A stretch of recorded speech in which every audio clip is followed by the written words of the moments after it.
that's why it's really important to have a plan and understand what your goals are. In fact, my camel out there is suffering right now with a broken back. So I actually found Pepe when it was only a couple of hours old, and I'm like, oh, this is a funny meme. Oh my god. Yo! Who is this DJ? The old man is swing trading over years at a time. And it's like, that's where the real money is made. The answer is a permanent loss. With single-sided staking, you don't have to worry about impermanent loss. If you're aware, if you're disciplined, you can hone that into further financial growth. Financial freedom, to where you can actually live life and not have to be constantly living paycheck to paycheck. I mean, that's the ultimate goal, more or less, right?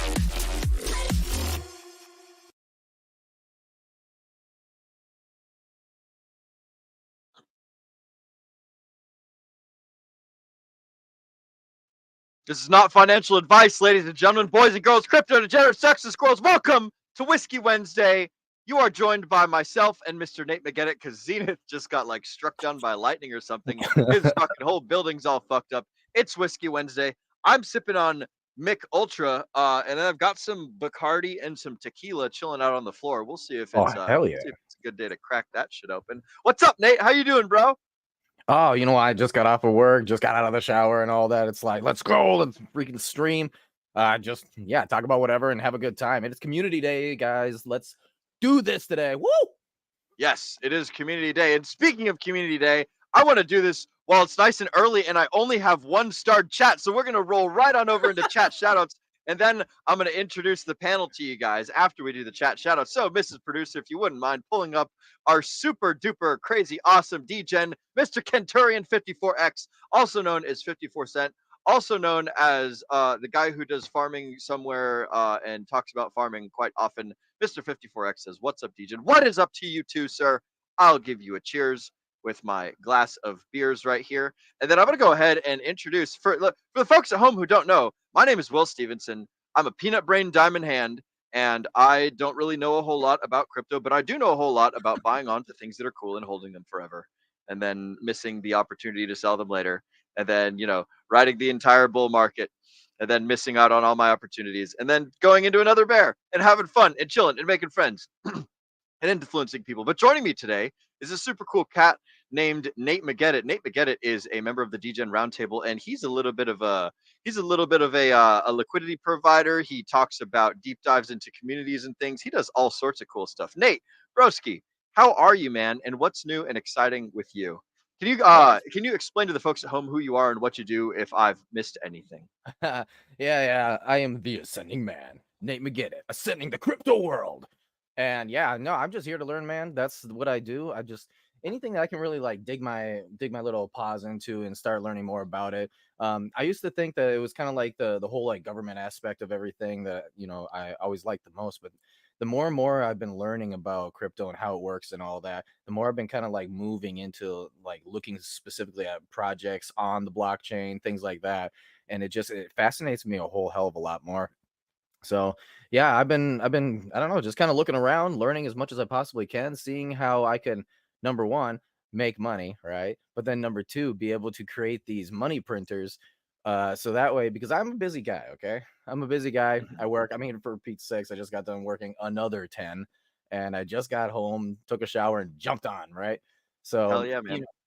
I can't be sitting there day trading, just watching the charts go up and down and be like, oh, click the sell button, the buy button. I can't really do that at all, So me, I'm like, okay, so how can I just like put my crypto away and have it work for me and continually give me more yield and things like that, right? So that way I can pull all that out and then we hypothecate it. Yep. So that way I can get even more. I like it, bro. Hey, so while it's just us two girls over here, I want to talk a little bit. So I noticed in our chats earlier that we were talking about profit taking strategies and things to make sure that we exit this bull market at an appropriate time. That's one of the things that I did not do very well the last crypto bull run. I was buying all the way up through the top, past the top, and then I was like, hey, wait a minute, price is going down. What the heck? It's not supposed to do this. This is crazy. So, what do you think? There's a bunch of different ways that people can exit the market, right? They can just do sell orders. They can V3 liquidity provide. They can take loans out. They could, oh goodness, do all sorts of things. What do you think about exiting the cryptosphere from a profit-taking perspective, are there like, of course, I mean, there's, like I just said, there's a whole bunch of different perspectives, and like a lot of things that like would influence a person's decisions, I think have to do with like the time that someone plans to be in an asset versus the time that has passed, and like the number of cycles that they think that they're going to be going through. Let me get your general thoughts on profit taking strategies, Mr. Nate McGettit, as we Well, approach this bull run. you know, one of the things about profit taking is you need to first identify like why you want to take profits, right? So I'm assuming obviously the whole thing is like, buy low, sell high, right? Okay, but what does that actually mean? There are some people that it's like, oh, I want to be retired. Well, what does that mean? Because like for someone like me, right? Let's go ahead and use myself as an example. And able to get retired, I would really truly only need technically about maybe $4,000 a month, right? Of passive income, and I could technically live a comfortable life retired. I don't got to work anymore. But I mean, that's not millions and millions and millions, right? And usually when you're like, oh, I'm going to get retired, the people's idea is like, oh yeah, I just made millions of dollars and all that. And it's like, okay, so what do you mean by that? And not only that, but I'm also, when you go into like the traditional financial system, it's like able to retire, you need, what was it? It was like 1.4 million or might have been 3.2, but it was this really high number. And I'm sitting there thinking, to myself, why is it that it's millions that you need to retire? And when you look at the technicals of the safest way to be able to retire, right, and park your money someplace to be able to retire, right, with some kind of yielding or something, is generally going to be some kind of basically like a 1% back. So $1 million does make sense, but a 1% on $1 million, that's what, 10,000, right? So Yeah. Okay, well, do you really need 10,000 a month to actually retire? Do you really? Oh yeah, bro. You have no idea how many beefy 5-layer burritos I eat in 1 month. That is the only thing that I subsist on. That's my entire diet. No, but like, so between 10,000 and 4,000, like people can fudge the numbers around a little bit, based on whatever their current rate of consumption is, however you want to maximize it. Like, we have to drink water every day. We have to, eat food every day. We have to sleep under roofs, and you factor all that into like there's a daily cost to all that stuff, and it's you can drink the nice water, you can sleep in the nice beds, you can eat the nice foods, or you can like live in the medium somewhere. You can have highs of one thing, lows of another, or whatever the heck, you know, like I currently live in a shipping container. You guys can't see it right now because of my green screen, but this is literally like a shipping container Connex back here, right? That is my home when I'm like doing work and stuff. But like I like to eat very delicious steaks and things. So like I'm cutting down on the living expense, and on the like the rent expense, and I'm going high on like the food expense and stuff. And everyone's Yeah, got foodie. their little preferences and things. But like, so somewhere between 4,000 and $10 you think is like the magical zone. And like we can adjust that for inflation as time moves forward. But like for now it's 4 to 10,000. So what would you shoot? I'd cut you off in the middle of your rant. Continue with your rant, my friend.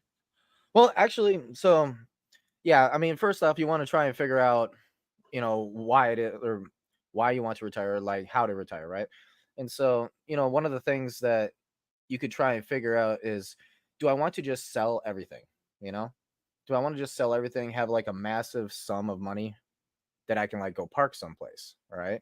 Mm-hmm. Or would I rather like take this crypto that I have and then go and park it into like some sort of platform that will yield me out something, It's kind of like that, right? Uh-huh. So Something has to be earning, like so you're saying you can either sit on a big chunk and slowly like nickel and dime slowly away drip from it. it, or you can take that big chunk and you can put it to work, and then the nickels and dimes like come as a result of that work and that Yeah, because production. the normal way that this happens is you create a large sum of money, and then you put in like a Roth IRA, and then Uh-huh. you have them just basically give you a paycheck every so often. And with IRAs, you're able to get around taxes and stuff. So, you know, it makes a lot of sense. But that's what the majority of the most richest people on the planet do, which makes sense. You know, try to avoid tax as much as possible legally. But you know, there's actually, so I want to actually ask you the question then. When it comes to Okay. like taking profits and like retiring, what's your strategy? Because my strategy is simply this, right? That I want to pull out a large sum, and then I just want to put it into protocols on chain, right? That's going to yield me back whatever, right? Some sort of incentive token, Yeah. something like that. That's my Okay. plan. What about you? Oh man. Well, you're gonna be disappointed by this answer, but I do not actually have a plan. Oh no. I'm going with the flow, bro. I'm fucking going with the flow. I'm here to surf, baby. See, I don't know like what the numbers are gonna look like. I've had a little taste of like what my portfolio looks like when it's done a like a 10,000x or whatever the heck. There was a meme coin that I got and that did a 10,000x, and I was like, this is fucking nuts. And then it like went right back down to normal level, and I was like shell shocked, and I was like what does my life even mean anymore, right? So having experienced that high, you know, I guess okay, so I have a sort of kind of plan, right? So I plan on exiting using a lot of like V3 liquidity providing, so that way there's like I'm not creating red candles, I'm creating essentially sell walls. So I'm looking to basically just make a whole bunch of V3 pools, and if it hits those, then it hits them, and if it doesn't hit them, then I keep them for the next cycle, you know. So but like as it like there will essentially just be a whole bunch of different pools for me, and as they fill up and collect, I can either take them out or I can leave them in there, or you know, whatever the heck. But that's my sort of kind of plan for like extraction. I also want to dabble a little bit in like the liquid loans and earn protocol and flex protocol like liquidations thing. I might try doing that. um but you're talking about like what I'm actually going to do with the money, not necessarily how I'm going to get it out. Was that more of your question? Actually, I would. It's both. I kind of want Okay. to know what is it that you think is the best way to be able to pull the money out. So kind of like what you're going to do with that, and then what you Oh, want to okay. do afterwards when you do have that money. So for extracting money out of the ecosystem, there's a couple ways that a person could do it. A way that I would probably end up going is I would probably just go through Coast, or there's also you can buy debit cards with like Pulse Chain, like the Pulse coin itself. You can go and buy debit cards. So like if I just wanted like a non KYC thing, then I would go that route and just get like a shit ton of a big fat stack of debit cards and just like it's almost like little Chuck E. Cheese tokens or whatever, but like but like in real life. So that's an option. There's a couple of like collateralized credit cards and debit cards that one can have. But like realistically, I'd probably be going through Coast, or just like or just selling the stuff off of Pateus, or creating V3 liquidity pools and then hopping off. But I think that the Coast burn like one Coast stable coin for one, you know, US dollar that's in a bank would probably be the easiest way to do it. And then you could just do a wire transfer back to whatever bank you have. If that doesn't work well enough, then you know there's always bridging back. I mean, bridging back to Ethereum costs gas, and then from there I'd probably just swap it on Coinbase or Kraken or Binance or whatever the heck. Actually, no, not Binance, because Binance US is down. So probably Coinbase or Kraken, whatever You can exchange use I a can get my VPN. stuff. Come on. That's true. Yeah. So I think like there's ways, but it basically like be like bridge like going and buying wrapped Ethereum and then bridging back to the regular Ethereum chain, and then you know just swapping out on Coinbase or whatever the fuck exchange. So that's how I would do it. But then like as far as what I would do with the money, I actually have a let me see if I have it with me. Okay, I do. I have a little matrix here. So check this out, bro. This is my my investment matrix. This is what I do with all of the money. Damn it. There we go. Apologies, it's on a 3x5 index card. So for the folks at home who can't see this, on the top it says savings, right? And then there's three categories of savings. There's long, there's mid, and there's short. Long-term savings is basically I just stake Hex for fucking Cuatro Cinco, right? So what I basically do anytime I get paid is I split the money up into 12.5% like chunks, because there's 8 options here. So all of my paycheck gets split up into little 12% chunks, and each one of those chunks goes and does a thing. So I get 8 bullets for every paycheck. So one goes to long-term savings, one goes to midterm savings, one goes to short-term savings. Long-term is, like 15 years or retirement. Midterm is like the next bull run or the bull run after that, somewhere between like 5 to 10. And then short-term is like, this is stuff I plan on like taking profits with. Yeah, right. So like it'd be the difference between like buying a core coin or buying like a meme coin. However you want to envision that. It's like, this is something that I'm going to hold on to for a long time versus this is something that I think is going to go up this cycle. Then I don't know what the fuck it's going to do after that. So I'm like, I'm going to cash out on it immediately. Right. So I've got my savings long-term, long, mid, and short. And then I've got like my living bar right here. So it's got an emergency box, it's got a necessities box, and then it's got a fun box. So it's like, for emergencies, it's like, oh no, my car is broken and I need a new car. So I pull out of the emergency fund. And then the necessities is like, food, water, gasoline, shit like that. And then the fun is like bullets, beer, and band-aids and whatever, And then at the very bottom, it's got yeah, at the very bottom, it's got debt. So like long-term debt and short-term debt. Long-term being like, a house or something that's like, it's beneficial to carry the debt as opposed to pay the whole thing off. And then short-term debt is shit like, credit cards or fucking personal loans or whatever the heck. So I would split my profits up into those 8 categories. And then I would use the profits just like I would use any other paycheck. And that's what I would do with the money essentially. And like it might not be 8 perfect bullets. I might put a little bit more money into the fun category, but like that's the general idea. Is I think about like how much of those like categories of life do I want to invest in? Like how much am I concerned with my short-term gains? Like if I'm pulling money out of the like let's say for whatever reason my portfolio does like massive gains and I'm like a crazy super wealthy guy, I'm probably not going to be putting a whole lot of money into the short-term investments, right? I'll probably be putting a decent bit in the long term and a little bit in the midterm, and then like pennies and nickels in the short term, because it's like I've just satisfied the need to be like not have to work but want to work. And that's where like this is one of the things that I talk about from time to time is it's important for people to find purpose. It's a totally different conversation than the one that we're having right now, but that's my general strategy. Do you have anything similar to that other than just the rehypothecating into yield bearing assets, or is that what you think is going to be the majority of your move when you hop on out? I'm on a multi.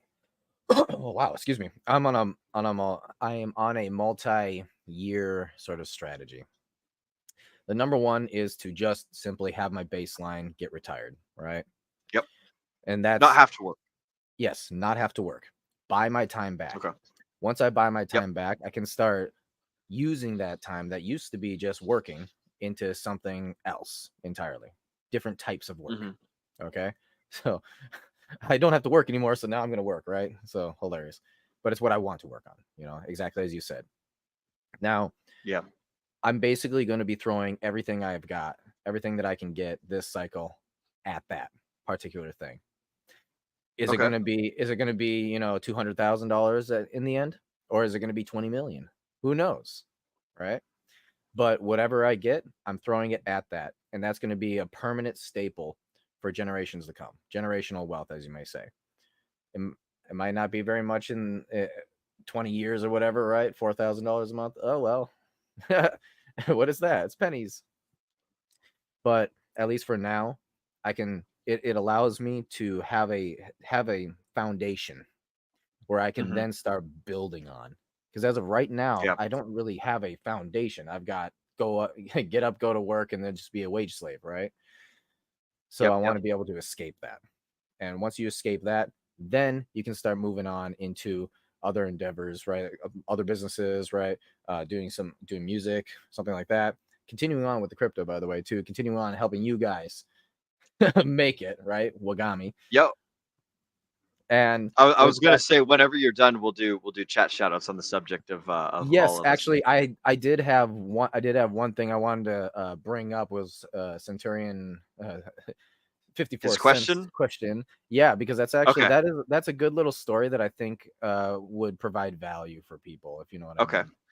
let's make that the next segment then. I'm gonna launch into chat shoutouts if it's good with you, broski, and then we'll fucking hop right on over into his question. So for the folks at home who've never done this before, it's motherfucking time for chat shoutouts. So this is where if you're on the YouTubes or you're on the Twitters or if wherever the hell you're seeing this broadcast, maybe you're catching it on like a USB drive that's floating around in space 200 years from now, and you're just catching up on the future. Well, it sucks for you that you're 200 years in the future and you're in space. But if you find a time machine and you want to travel back in time and hop on into the stream, you can find us at youtube.com/@DGen Roundtable, and then just find the one that's for the 17th of July, and it's currently 8:24 right now. So yeah, if you find the time machine and you travel back in time, we'll read your chats live, and then you can be like time travel back into the regular time 200 years from now, and then be like, hey guys, check this out. I'm in the past TV. So anyways, we're going to go ahead and hop right on over into chat shoutouts, starting with Mr. Kenturian54X's question that will be our next little segment here. Besides not taking profits, you got any other regrets or things you're going to do differently this cycle, Will? And I have some answers for that. So that's going to be a good question for both myself and Nate, and we will chit chat about that for surely. Coming right up next, we got Mr. Hexagon369 saying evening. I agree, sir. It is evening. Hell yeah. I hope you're having a good one as well. Next up, we got Mr. Angry Twinkie, whose plan is apparently to plan. I believe it was it might have been Eisenhower who said that plans themselves are worthless, but the the act of planning is like invaluable or incredibly valuable or something along those lines. The plans don't matter, but the ability to plan and the ability to adapt and like overcome challenges as you're going. That's the important thing, is the idea. All right, up next, we got Mr. Angry Twinkie again, multi-prong here. Bring some out to fiat, leave some in assorted change to yield through next bear market, and to ensure I have access to capital outside of traditional finance system. That's very important, actually. We don't know what the hell the TradFi is going to do, so it's probably not a terrible idea to have a good bit of your assets in cryptocurrency, to have a good bit of your assets in, something that's not necessarily reliant on the traditional finance system. Maybe you want to buy gold. Maybe you want to buy, I don't know, a boat. Maybe you want to buy a bucket of ice cream. Maybe you want to buy gravel. Maybe you want to buy something that holds its value a little bit better than some of those things. But the point is to have like not to be necessarily dependent on one thing that might end up screwing you in the long run. There's a lot of thought on diversifying one's portfolio, and there's a lot of thought on sticking to the best asset class that there might be in existence ever. But anyways, folks are able to do what they want. So that's some good thoughts, Mr. Angry Twinkie. I like it. Next up, we've got Mr. Hexican Hill saying, yo. What's up, Mr. Hexican Hill? Good to see you, broski. After that, we got Luna C. Point saying, hey guys, with the little heart, some people make hearts like this. Some people make hearts like this. Some people make hearts like this. There's all sorts of little hearts that you can make. What's up, Luna C. Point? Good to see you. After that, we got Moon-Pilled Rational Optics saying, what's up, D-Gens, with a little clicky clack. What's up to you too, my good sir? It's always good to see a fellow steel cable worker and pulley operator and all these things. Glad to have you, broski. Cheers to you, mate. And then we've got Paul Sachs saying, damn, Nate's gains are already ready for him to be quiet quitting. Man, okay. Damn, Nate's gains are already ready for him to be quiet. God damn it. Already ready and quiet quitting. Yeah, these are this is like my second beer, bro. I should not be this whatever the heck. But it's good to see you too, Paul Sachs. We see that you've got your little smiley face. But yeah, so this is an important thing to do, Mr. On that note, Mr. Paul Sachs. It's good for the folks at home to be thinking about, like, hey, this is a potential option that I could do. So when I said earlier that I don't have a plan, what I mean is I've been coming up with a shit ton of plans, and I don't know which one's going to come to fruition, but like I don't have one that I'm sticking to. So I would like to clarify on that point. It's not that I haven't been doing any thinking about it at all. It's that about I've been wargaming a whole bunch of possible scenarios. And if it's the worst case scenario, which is that like the bull market's over and we're already in the next bear market, then I'm just gonna sit tight for another fucking 4 years. That's my least favorite of the plans, but that's the one. So we're gonna go ahead and circle on back to the question of this next topic, Mr. Nate McGettit. Besides not taking profits, you got any other regrets or things you're going to do differently this cycle? I'm going to toss this question over to you first, Nate, and then I will take it after you are finished, Rooney, because you had mentioned it right before we got into chat shoutouts. Yeah. I mean, yeah, there's some really stupid things. My intro into crypto was in the end of 2020 and beginning of 2021, which, as everyone knows, was last cycle's top. I was a part of that last 60% of people who FOMO in, and it's like, go buy here, go buy there, go buy that, right? And I put in way more money than I was able to lose, and of course I lost it all. The number one regret for me is not necessarily trying to learn, but not doing enough of my own research, not trying to learn how to do my own research. Instead, what I ended up doing was I was trying to cut that a little bit by, well, going through influencers, right? Oh, what coins do they think are good and why? And then I kind of cross-referenced, and what I ended up finding out was I didn't know how to properly move around in on chain and all that. And so usually the best moves that I made was on a centralized exchange. Literally. And quite frankly, I'll never forget the FOMO moment of trying to buy Doge. Had a friend, gotta buy Doge, gotta buy Doge, gotta buy Doge. By this time it had already pumped to the moon though, right? And I was like, oh, we gotta get that money in there quickly, right? And it took a while to try and figure out just number one how to buy it. Ended up using the trading option or a swap option on freaking Trust Wallet, right? And then Oh, okay. yeah, that was the only way I could figure out how to do it. I literally had no idea how to do it. And then from there, Yeah, and dude, I remember that being a pain in the ass. yeah, yeah, and I just ended up losing all the money. And then there was this one place. It was, man, I got scammed out of this one. I sent over $5,000 for all of these like trading signals type of Telegram thing. And I was like, oh, I'll definitely be able to get this done. And I got entrance to the private room and all that. And I found out very quickly I had no clue what I was looking at. When he's like, oh, you want to buy here and sell there, I was like, what do these numbers mean? And it's like, okay, so he said to buy, cool, I'll go buy it. And then it like spikes up and then drops right away. And I'm like, huh?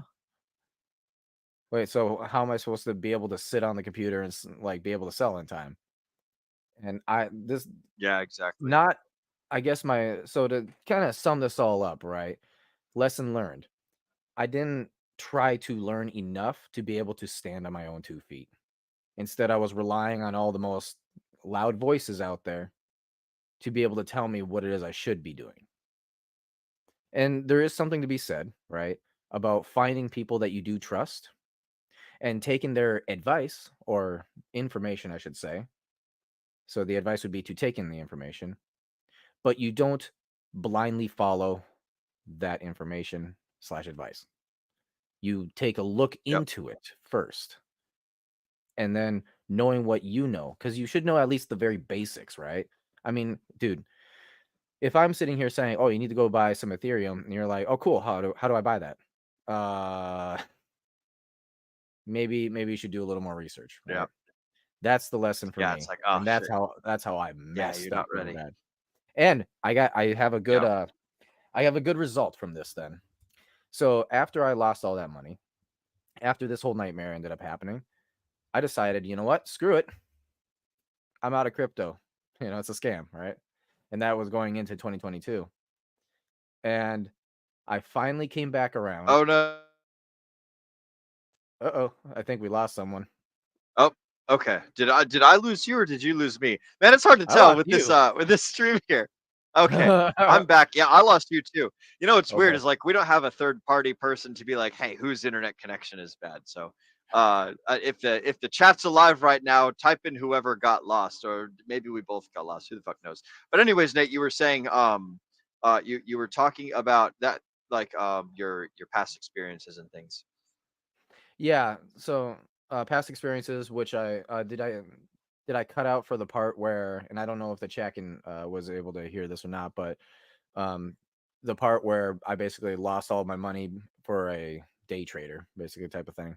Yep. I Heard got all that. that? Okay, good. So Yeah, there when is. you cut out, it was just like 5 seconds, bro. I got Oh, okay, everything cool, up cool. to that. Okay, so happy ending, right? Happy ending. I was done with crypto. I'm out. But then in the very end of 2022, I thought to myself, you know what? I'm going to pay somebody to mentor me, right? Not to Yeah. tell me what I should or should not be doing, but to mentor me and teach me. And that's actually Mhm. that's where I got into the Citadel originally. I was like $100 a month, I could do that. Right? Let's try it out for a little while. See what happens. And it blew me away. And then from there I took the course and the rest is history. And look at where we're at now, Yep. right? We're Yeah, able to help bro. out other people too, you know? Yeah, that's where all of us here at the DGen Roundtable met, was over at Dollar Cost Crypto and Cultivate Crypto's Crypto Mindset course, the CMC of for me it was the Q4 Q1 from 2022 into 2023, I Same. believe. Same.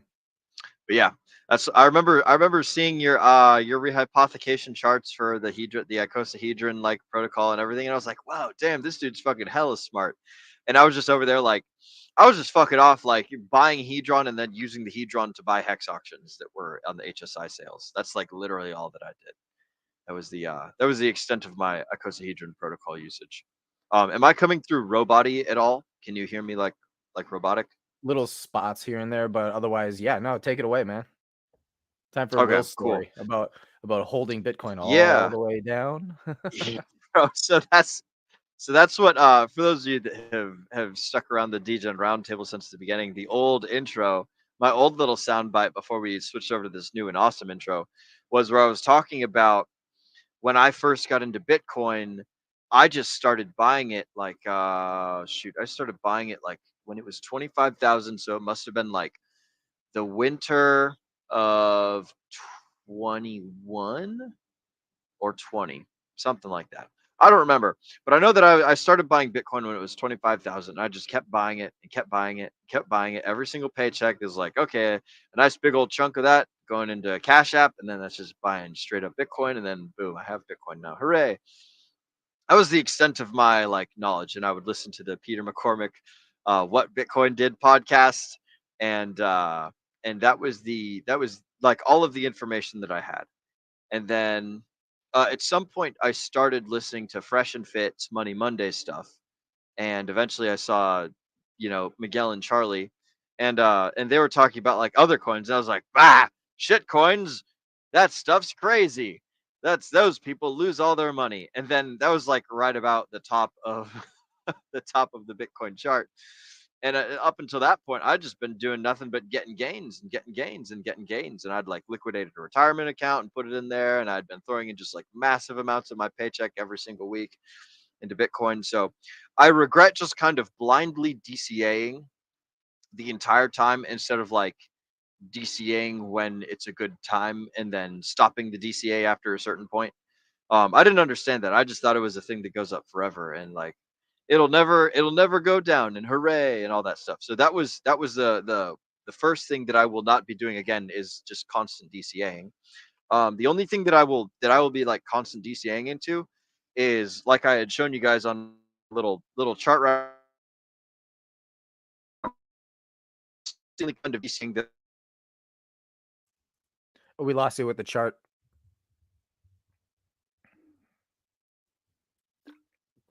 Uh-oh. Looks like Will got rugged. Oh boy. Well, everybody put put an L in the chat for Will. Fuck. Am I back? It's showing me that I'm back. I can see Okay, you. you're back now. Can you see me? All right. L's in the chat. Okay. All right. Fuck. Trying to see if I'm back or not. Can you hear me, Mr. Nate? Yeah, Mr. you're good Nate, now. Get it? You are Okay, good. sweet. The last right. part was of the chart. Oh, the chart. Yeah, you're talking about. Oh, I got Okay. this fancy little chart right here. Oh, yeah. So my little matrix of planning and stuff, right? So the only thing that I'm like DCing into is stuff that I'm not touching for 15 years, which big surprise is fucking Hex. So like a portion of my paycheck every week, like whether we're at the top of the bull market or whether we're at the bottom of the bear market, it's all just buying Hex and staking it out like for fucking 15 years, and then we'll see what that gets me. You know, the t-share rate's going to go down theoretically. If the dollar value of Hex goes up, then the t-share rate will go down. So I will not be getting as many t-shares while I'm doing this. But the point is that like I'm doing something that's like this is going to hurt, but this is basically meant for like 15 years down the road. It'd be like if there was like the Bitcoin guys that like they're buying it at $1 and then it goes up to 600 and they're like, oh man, this is terrible. But then like right now Bitcoin's 600 or 60,000, excuse me. But like, so that's my plan with that. That's the only thing that I'm going to be DCing into, like during the actual what like I would consider to be the effective bull run and stuff. That's the only thing that's left over, and the rest of it's all just going to be starting to pack up dry powder. So I guess to answer your question a little bit more specifically, Mr. Kenturian, is the thing that I'm going to do differently this cycle is instead of spending my money on assets that are going crazy high up, I'm going to be stacking dry powder after a certain point in time. And then also like, taking profit at some point along the way. Like there's been coins that I've already made some pretty good X's on. Like last year, like my portfolio, the thing that like I got the most, I was very fortunate with Pepe. I happened to catch it at a pretty decent time. And so I made a lot of money with Pepe. And then I locked in those gains, and then I went and bought Hex at 12 cents or whatever the fuck it was at the time. So that was a little bit silly at the time, but like I'm gonna be locking in gains in coins that I have, rotating into dollars and rotating into Ethereum, rotating into Bitcoin, rotating into Hex, rotating into other assets that I decide are interesting. One of the things that I think about from time to time with the crypto world is that like you can't eat crypto, you can't sleep in crypto, you can't like drive crypto or fuel your car with crypto. So like it's useful as a means of transference of money, but I like the idea of building a business that could like physically change someone's life. So like whether I'm out on the streets vending grilled cheese, or I'm a landlord and I'm renting houses out to people, or like I want to be providing some sort of tangible service to the world, and thus fulfilling like the question of like purpose, like the raison d'etre, the reason to live. And it might be that I start a marksmanship training company and I teach people how to shoot. That would probably be something that's the most reasonable thing for me to do, because that's what I have the most experience in, like TV towers and stuff like that. So I could either continue in the TV tower world, or I can start a marksmanship business world or something along those lines. But I want to take a significant portion of the gains from the crypto sphere and use it to like actually physically move things in the real world, like produce value in that metric. And I think that all the things in life that are money generating, whether it's yield farming, or whether it's staking, or whether it's like I don't know, doing some sort of other financial longing and shorting on the stock market, right? I think that the important thing to do is to recognize like how am I changing other people's lives, and in what way are their lives getting better? I think that excuse me. I think that the purpose of the cryptocurrency sphere is to learn how to get money and then take that money. Excuse me, my alarm clock's going off. And then take that money and like find a way to make people better as a result of it. So like I think after the money is made, you can vacation for a nice long period of time, but after a certain point you're going to be like, what's the reason for my existence? Am I going to go around and hang out with people? Am I going to like build a matchstick factory? Like what am I going to do with my wealth that is significant and means something? And maybe it's just as simple as being on this DGen Roundtable podcast, meeting cool people, having awesome conversations, and talking about like the current news and things. Like that could be it. Hey, we're helping out a You lot of never know. people. But I want to take the crypto gains. Yeah, man, it's fun. And it's interesting because like I joined this group very selfishly because I was like, oh yeah, I want to be around a whole bunch of smart people that know stuff that I don't. And I'm just gonna hang out and have fun. And they're gonna talk about cool things, and then I'm gonna learn and I'm gonna extract that like knowledge value out while, maybe providing friendship and entertainment in the meantime. And like look at where we're at. Look at where it got us. I like that's why I like hopping on all these shows, bros, because I'm basically just hanging out with the boys. So yeah, that's sort of kind of my planned thing in a long and short nutshell. I see that the chat's going fucking crazy right now. My Oh goodness. yeah. Oh, I Yeah, see the Fast L's in the Abdul, chat he that you put absolutely for me. loves your grilled cheese and shooting idea. He says, Oh yeah, cheese gun. God, cheese gun. I bet It's you somebody's gonna make that at some point.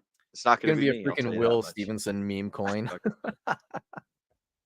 Well, so I got the grilled cheese idea from actually like a Twitter post long ago where a dude was like, "Hey, I'm selling grilled cheese for $1, and you can't argue about the price, and it's just gonna be like bulk cheese, bulk bread, bulk whatever, and it's just gonna be a big ass yellow sign that says grilled cheese $1, and you put the money in, and I put the grilled cheese out, and I don't talk to you about anything, and you can't ask for tomatoes and blah da da da da da."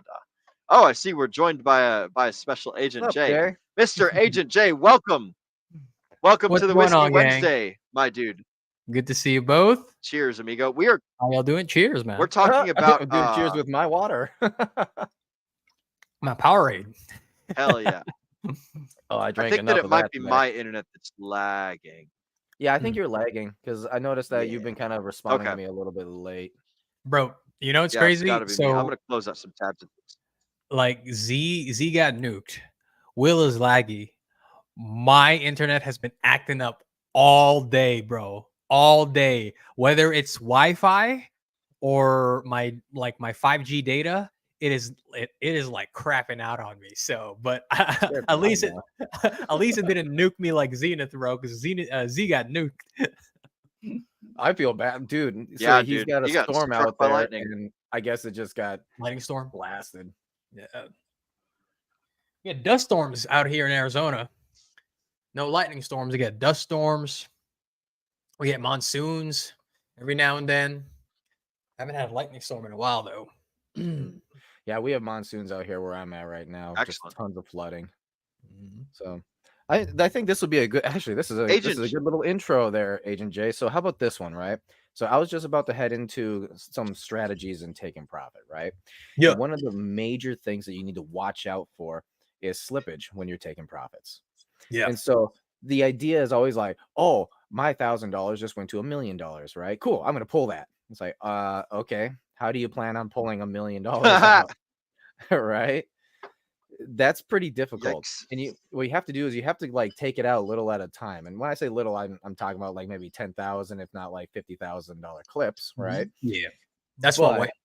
Yeah, that's one way of doing it. So yeah, I was going to talk about that, but do you have any other strategies? Yeah, so there's a few things that come to mind immediately.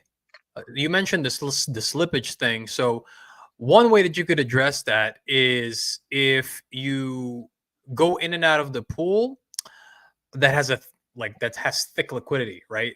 That way you could mitigate some of that slippage. Now, if the asset that you're trading in and out of has low liquidity in general, it's like you can't really help. You can't really help it.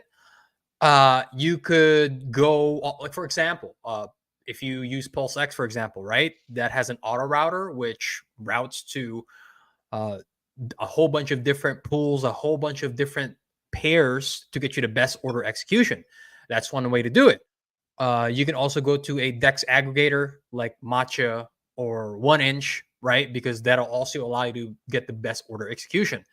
Now, Aggregators would tend to be my favorite. yeah, the DEX aggregators, right? That's if you're planning to market sell. Now, if you're familiar with or you're willing to learn a few more advanced strategies, what you could do is you could learn how to set up V3 liquidity, right? On Uniswap, for example, on 9M, you can set up V3 liquidity.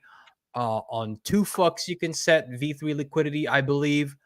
And in that way, you could basically sell out of your position into stables at a specific range that you set, right? For example, if you wanted to sell out of Ethereum when it gets to $15,000, well, I doubt you're going to hit with a ton of slippage if you're trying to sell out of Ethereum, but just an example, you would set a V3 liquidity at a very tight range. Maybe you're just at $15,000. Maybe it's between $14,500 and $15,000.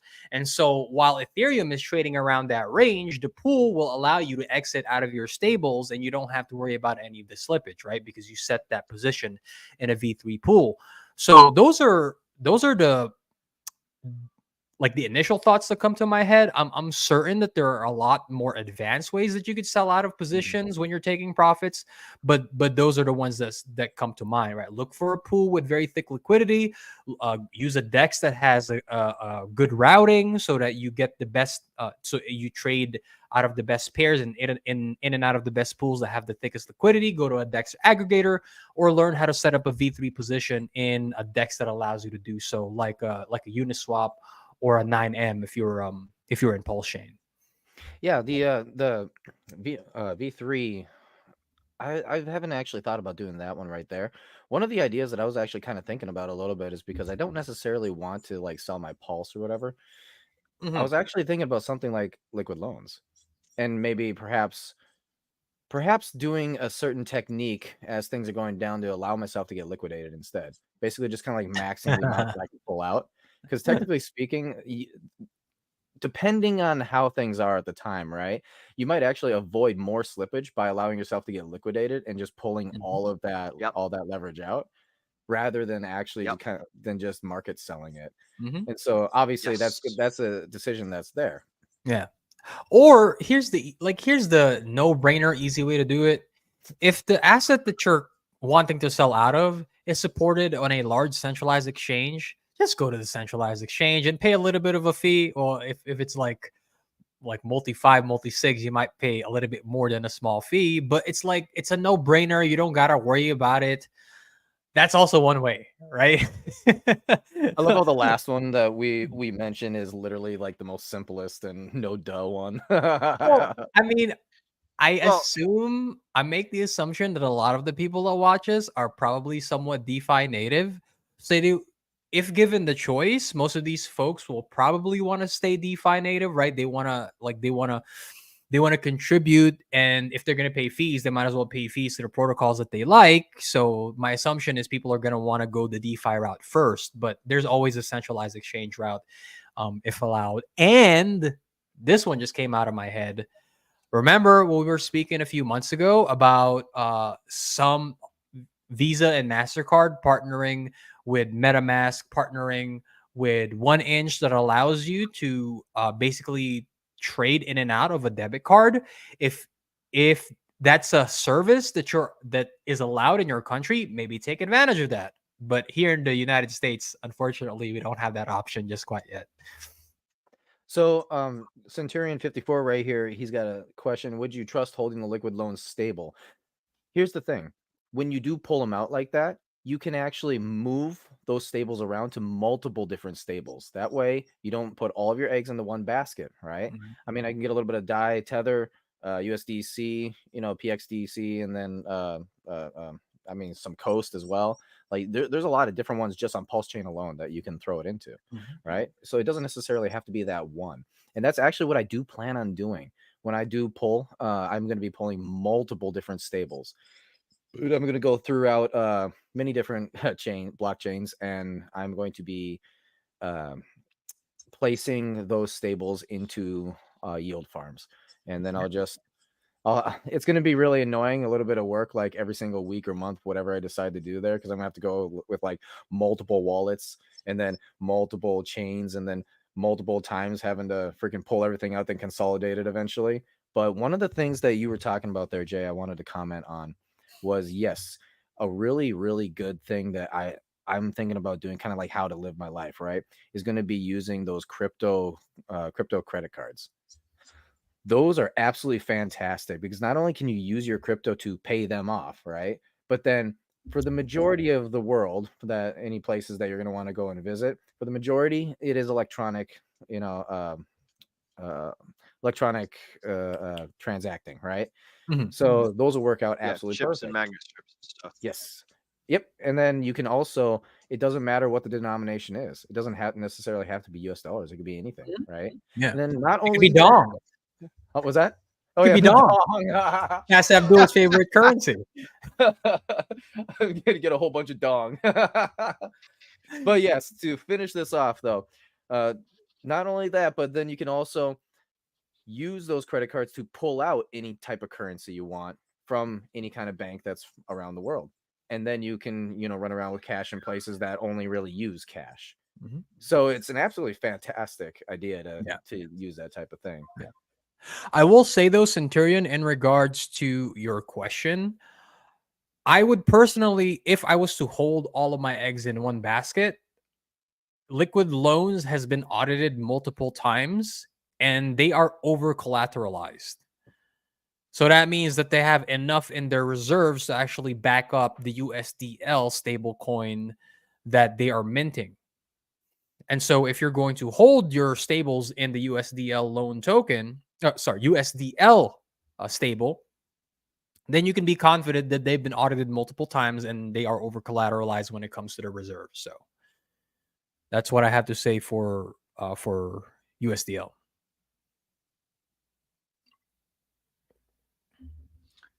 I'm going to take this opportunity to transition us into a quick round of chat motherfucking shout outs.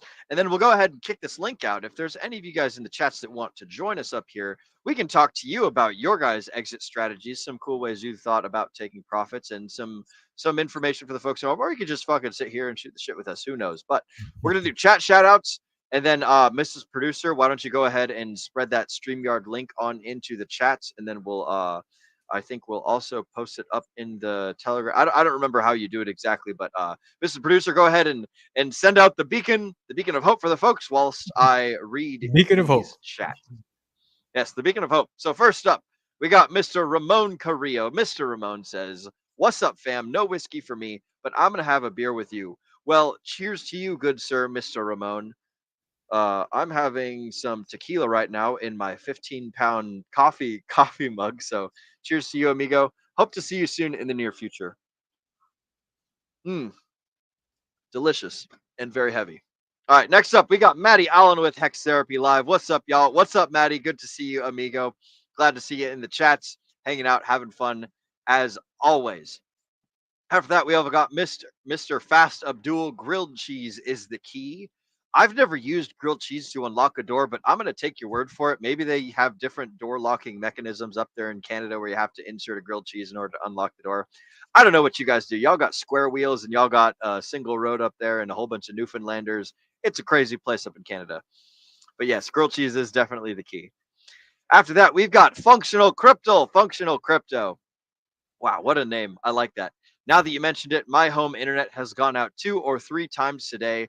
I'm in the southern half of Dallas, Texas, and I'm operating off of like a portable Wi-Fi carrier thing. So I don't know where the internet's going out or why, but I will say that it has been storming today over here in Texas. And since it's been storming over there in wherever Zenith's at and all over the place, I guess this is just a common thing. I guess they're getting ready to cut the fibers in preparation for the end of the world coming up right on time with the top of the bull market. So let's get ready, boys and girls. Really, bro? Yeah, dude, end of the world's coming. It's like the end of the world is not going to come during a bear market. They're going to cheat us out of the bull market right before the end of the world comes. You know how it is. Yeah, I wonder if it's just a Southern USA thing. That could very well be. It could be. I don't know. You Northerners up there stealing all the internet. We're gonna have to. Me and Jay are gonna have to band together against you and go invade the North and probably get really cold and then retreat back to our bunkers. All right, next up, we've got Mr. Pulse Chain Altcoin Talk. DRT's got all the LP pairs. It is beautiful. I will say that ever since somebody paired DRT up with PGIF and the price of gifts started shooting down. There's been a lot more DRT in circulation than there ever was before, and people have taken advantage of that, and they've bought up a whole bunch of DRT, and they've paired it with a whole bunch of coins. So shout out to the 20M people, the Trump people, the whoever the hell else. These are coins, by the way, not the actual people. I mean, shout out to D Trizzle and whoever 28 million ladybugs are, but like. There's been people buying up all sorts of silly coins and pairing them up with other silly coins and doing silly things. None of this that we do on this channel is financial advice, and I highly recommend that you guys do not buy anything that we talk about, because we're a whole bunch of knuckleheads and peanut brains over here. So definitely don't get what we're buying and what we're selling and what we're talking about. Next up, we've got Moonpilled Rational Optic saying Boogie, Twinkie, and Sloth had a good stream the other day. FYI. Yes, I caught the tail end of that stream. I think that we were doing but I remember or it could have been we were doing a Degen Roundtable team meeting. Doesn't matter. But yeah, Boogie and Twinkie and Sloth.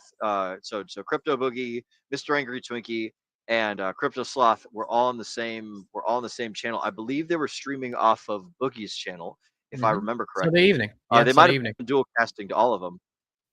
Yeah, okay, Sunday evening. Yeah, excellent. Yeah. So go check them out. I know that Sloth has some excellent things to say regarding Icosahedron, and Boogie's TA is always fun, and I love listening to Mr. Angry Twinkie's macroeconomics and his analysis of just the market in general.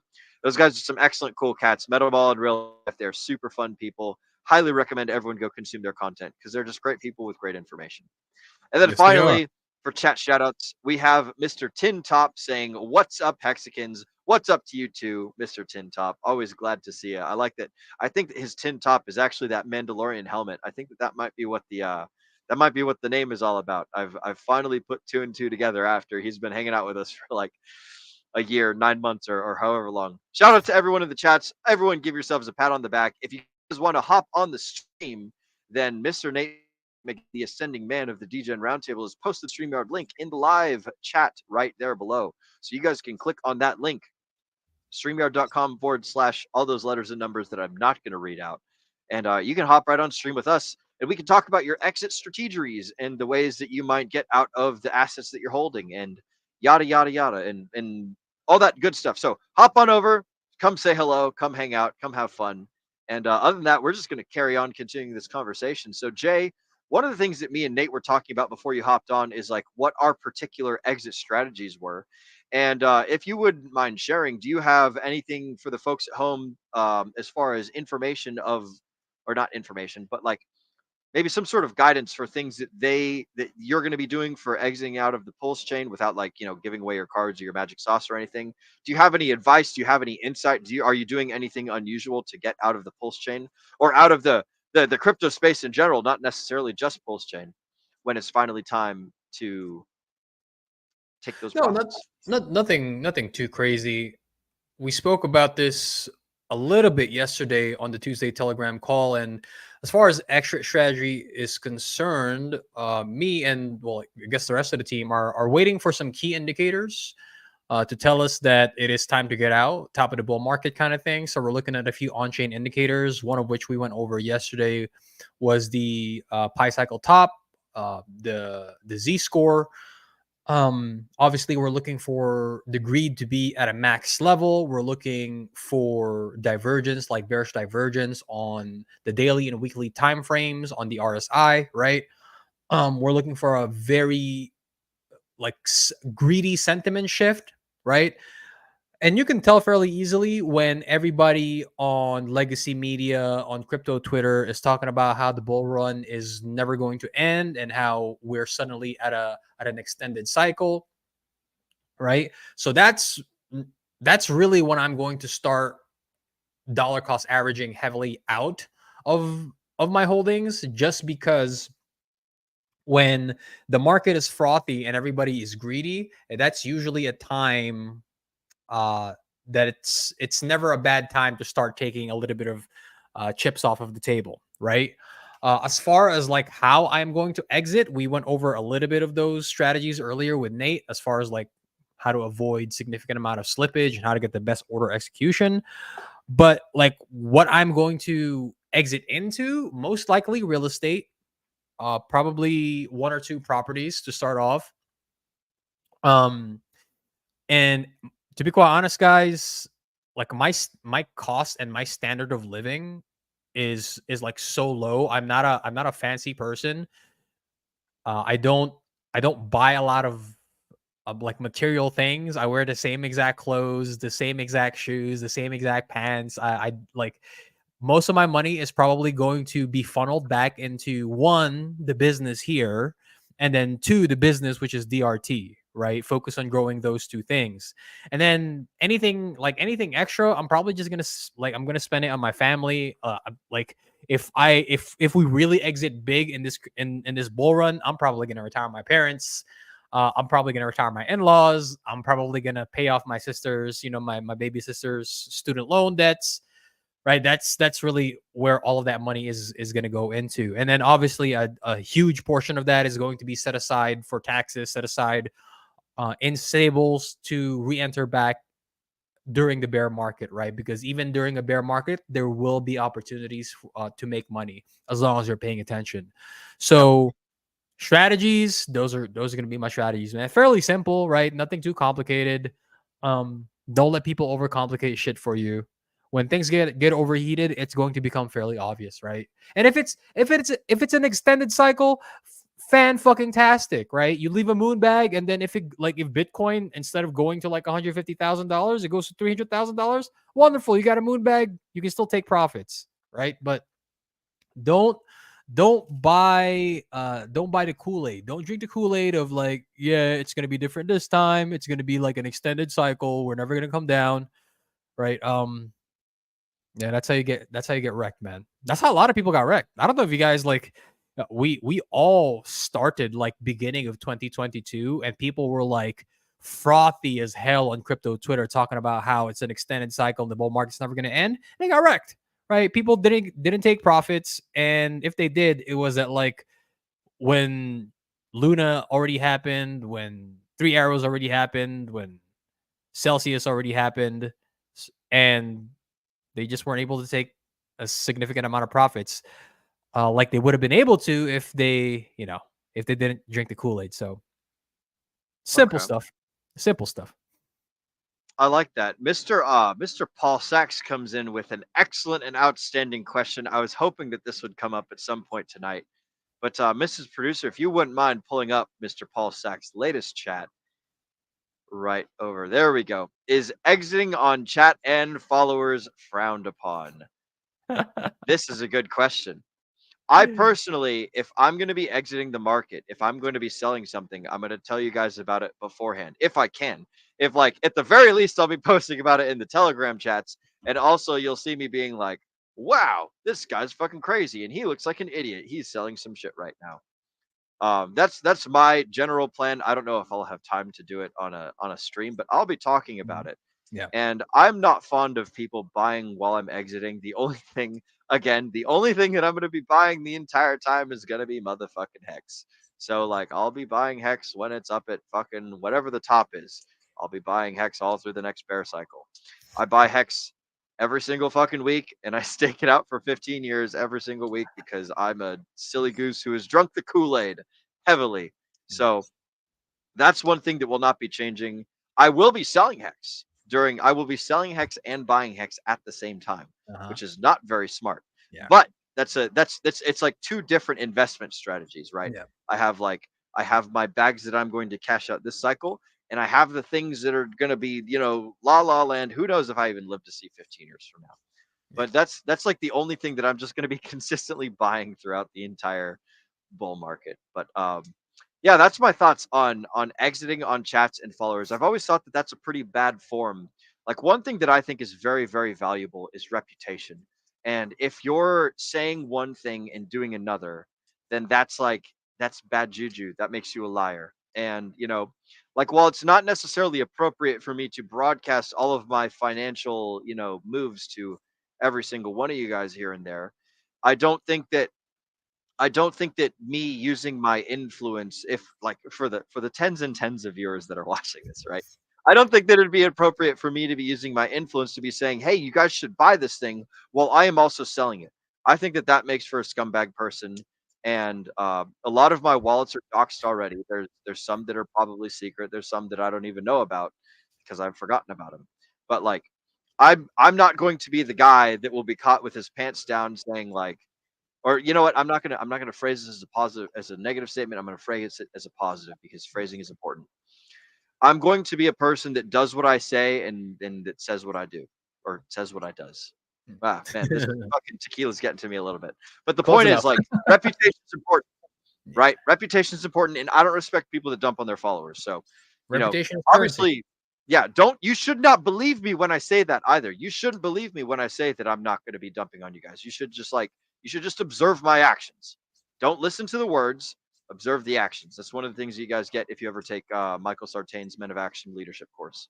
So highly recommend him as well. But Nate and Agent J, I'm curious of your guys' thoughts on exiting on followers and exiting on chat members and things of that nature. What do you guys think? I absolutely despise it because that was me. I was getting dumped on all of 2021. And that money that I put in, I was the one who was losing it, you know? Like, so I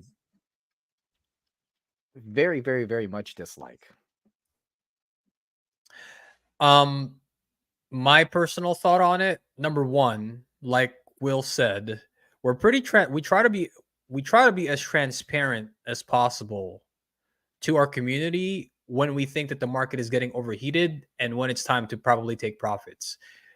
Yesterday we spoke about this, about how me and Tracker specifically, when the markets were getting overheated in March and April, we were like, hey, we're starting to take a little bit of profits off the table here. We were very transparent about that. However, the unfortunate reality is, as much as we'd like all of us to win, we are inevitably going to dump on each other's heads, right? Oh yeah, right. Like that's the inevitable result of the bull market, right? Like there are going to be some instances where I'm going to be quick to the trigger and be able to take profits before the rest of you guys, before the rest of my team, before the rest of the chat, before the rest of our Telegram, and that's just how it is, right? There's nothing malicious about that. I'm still going to tell you guys like, hey, I'm starting to take profits. You might want to consider it too. But at the end of the day, we are going to be selling on each other's head. It's just the reality, right? Now, obviously, there are instances when that can be done maliciously. Yes. Right? And I think we all know the distinction between what I'm saying here and that instance. But, you know, that's the reality, right? We're going to be selling on top of each other's heads regardless. I think so. It looks like Mrs. Producer, why don't you go ahead and bring in our guest right here? And I will say, Jay, I think that point is very important. There are going to be times where it's like, yeah, we're going to be selling and we're not going to be able to inform the audience. But there's a difference between like maliciously leading people down a path and saying a different thing than like than what it is you had just described. Now, I currently see a whole bunch of camels, and I hear what sounds like an Abdul who is very fast. And I'm gonna speculate that he's getting into costume, he's getting into character right now. Ladies and gentlemen, boys and girls, crypto degenerates, ducks and squirrels, I would like to introduce you to Mr. Fast Abdul's background screen, which is a whole bunch of camels. For those of you who don't know, Mr. Fast Abdul has created a new Telegram group called the Camel Clan. Oh, there he is, the Camel Clan. Mr. Fast Abdul, Greetings, lads. What do you have right there? What you sipping on, amigo? I have some light beer, which in Canada means 6%. Okay. Hell yeah, that's what I'm talking about. That's the Wisconsin beer out there. 6% is light. Well, it's for the kids mostly, but you know, when you got to work or stuff like that, you know, it's okay. Oh yeah, that's like soju. Abdul, you ever had soju? Soju is about like 6-7%. What is it like? It's Korean alcohol. It's very deceiving because it tastes like fruit juice, but it'll knock you the hell out, knock you on your ass. Yeah, probably gives you a headache too if it's sweet like that, eh? Yes, it Good does. times. Yeah, but it's delicious. I was interested in some of the points you guys were talking about there, the exiting and the strategies and like the best way to do it for the community as well as yourself. I had some ideas to add to that. Please. I want to touch on one thing first, just for accuracy. So we're talking about like the V3, right? Which is where you can put up potentially single-sided liquidity, right? Yes, So you sir. can do any particular mix, like it could be 90% on one side, 10% on the other, and so on and so forth. With Fux, the Fux exchange, which 2Fux is built on top of, which is a fork of Balancer, you can't do single-sided liquidity, but okay. you could, in theory, do 99% sided liquidity. Not that that's necessarily effective, but you can set the range of the tokens and have up to 8 tokens in a pair. And the one that works pretty good is actually 80-20. So you could have like on one side, like for an exit strategy, let's say you're trying to get out of coin XYZ. On one side, you have that coin, and on the other side, you have USDC, and you'd have 80% of XYZ and 20% of USDC. And what that does, which in a lot of ways is it's better for the community than just a V3 pair that's single-sided, because it's providing some support on the sell side, but it's providing much more support on the buy side, because you're putting up 80% of the XYZ token and only 20% of the USDC. So if people are trying to buy XYZ token, it's going to be very liquid. It's going to move very slowly because most of the pair is that. Now, if they're trying to sell, they're going to have much more slippage than if it was a 50-50 pair. So it's like that is a good example of a functional pair that supports the buy side more than the sell side. So if you're trying to move out of XYZ token and into USDC, then that would be an effective way to do so. But unlike V3, it doesn't create like a sell wall. And we've seen that before, particularly with Hex, Hedron, Icosa, stuff like that. Yeah. I think the Hex OA even, I think he made a Hedron sell wall at one point. He or she or it or whatever controls set address. If you set up V3 liquidity, we're only putting up one side of the equation, and it's in a very narrow range. Like, let's say I'm selling my Pulse chain at 10 cents exactly, right? And only at 10 cents. And I set a very narrow range of like 10 to 10.1 cents is where I'm going to sell it. And it hits that point, and you have $10 million in that narrow range. What happens is you'll see the chart go up, and it'll go up and it'll bounce off that bang, bang, bang. And eventually, sometimes it breaks through, right? But sometimes it doesn't, right? So that, that sell wall you can create with V3 provides like sometimes like an artificial barrier that can change the course of that token, where it would have gone above that range. And if you provided like I'll sell between 10 and 25 cents, maybe it would have gone up to 15 cents, right? Yeah. But because you made this roadblock at 10 cents, right, it may never get past that, right? If you're talking enough money. And with DeFi, sometimes, it can be as little as like $1,000 or $5,000 could be enough to change the course of that token. Yep. So when we look at the 80-20 option as a good place for, especially people like founders and stuff, but anybody who's got big bags, right? You put 80% of the token you want to sell against 20% of what you want to sell into, right? We'll just say USDC for, what one we all understand. And when it goes up, it'll go up easy because people can buy through your token very quickly, and then you're getting the USDC. But when it goes down, there's still a little bit of cushion there, right?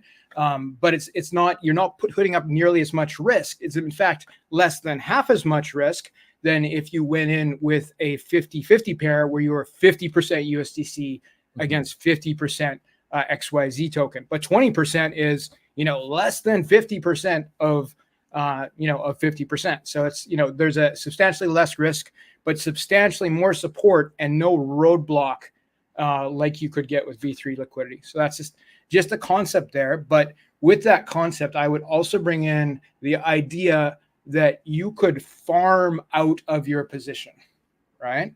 So with that 80-20 concept in mind, or even 50-50, if one of the sides of the 50-50 was something like USDC, for example. So for example, when you're ready to exit Pulse, we'll just use Pulse. If there was on the PulseX farms a 50-50 Pulse to USDC farm, right? And like maybe you don't think you're at the very top, but you think it's getting there. We'll go into the 50-50 farm, right? And as the price of Pulse goes up, you have less Pulse, you have more USDC, and in the meantime, you're making ink, right? And of course, I can provide you 57 other options on 2Fux that can do the same thing.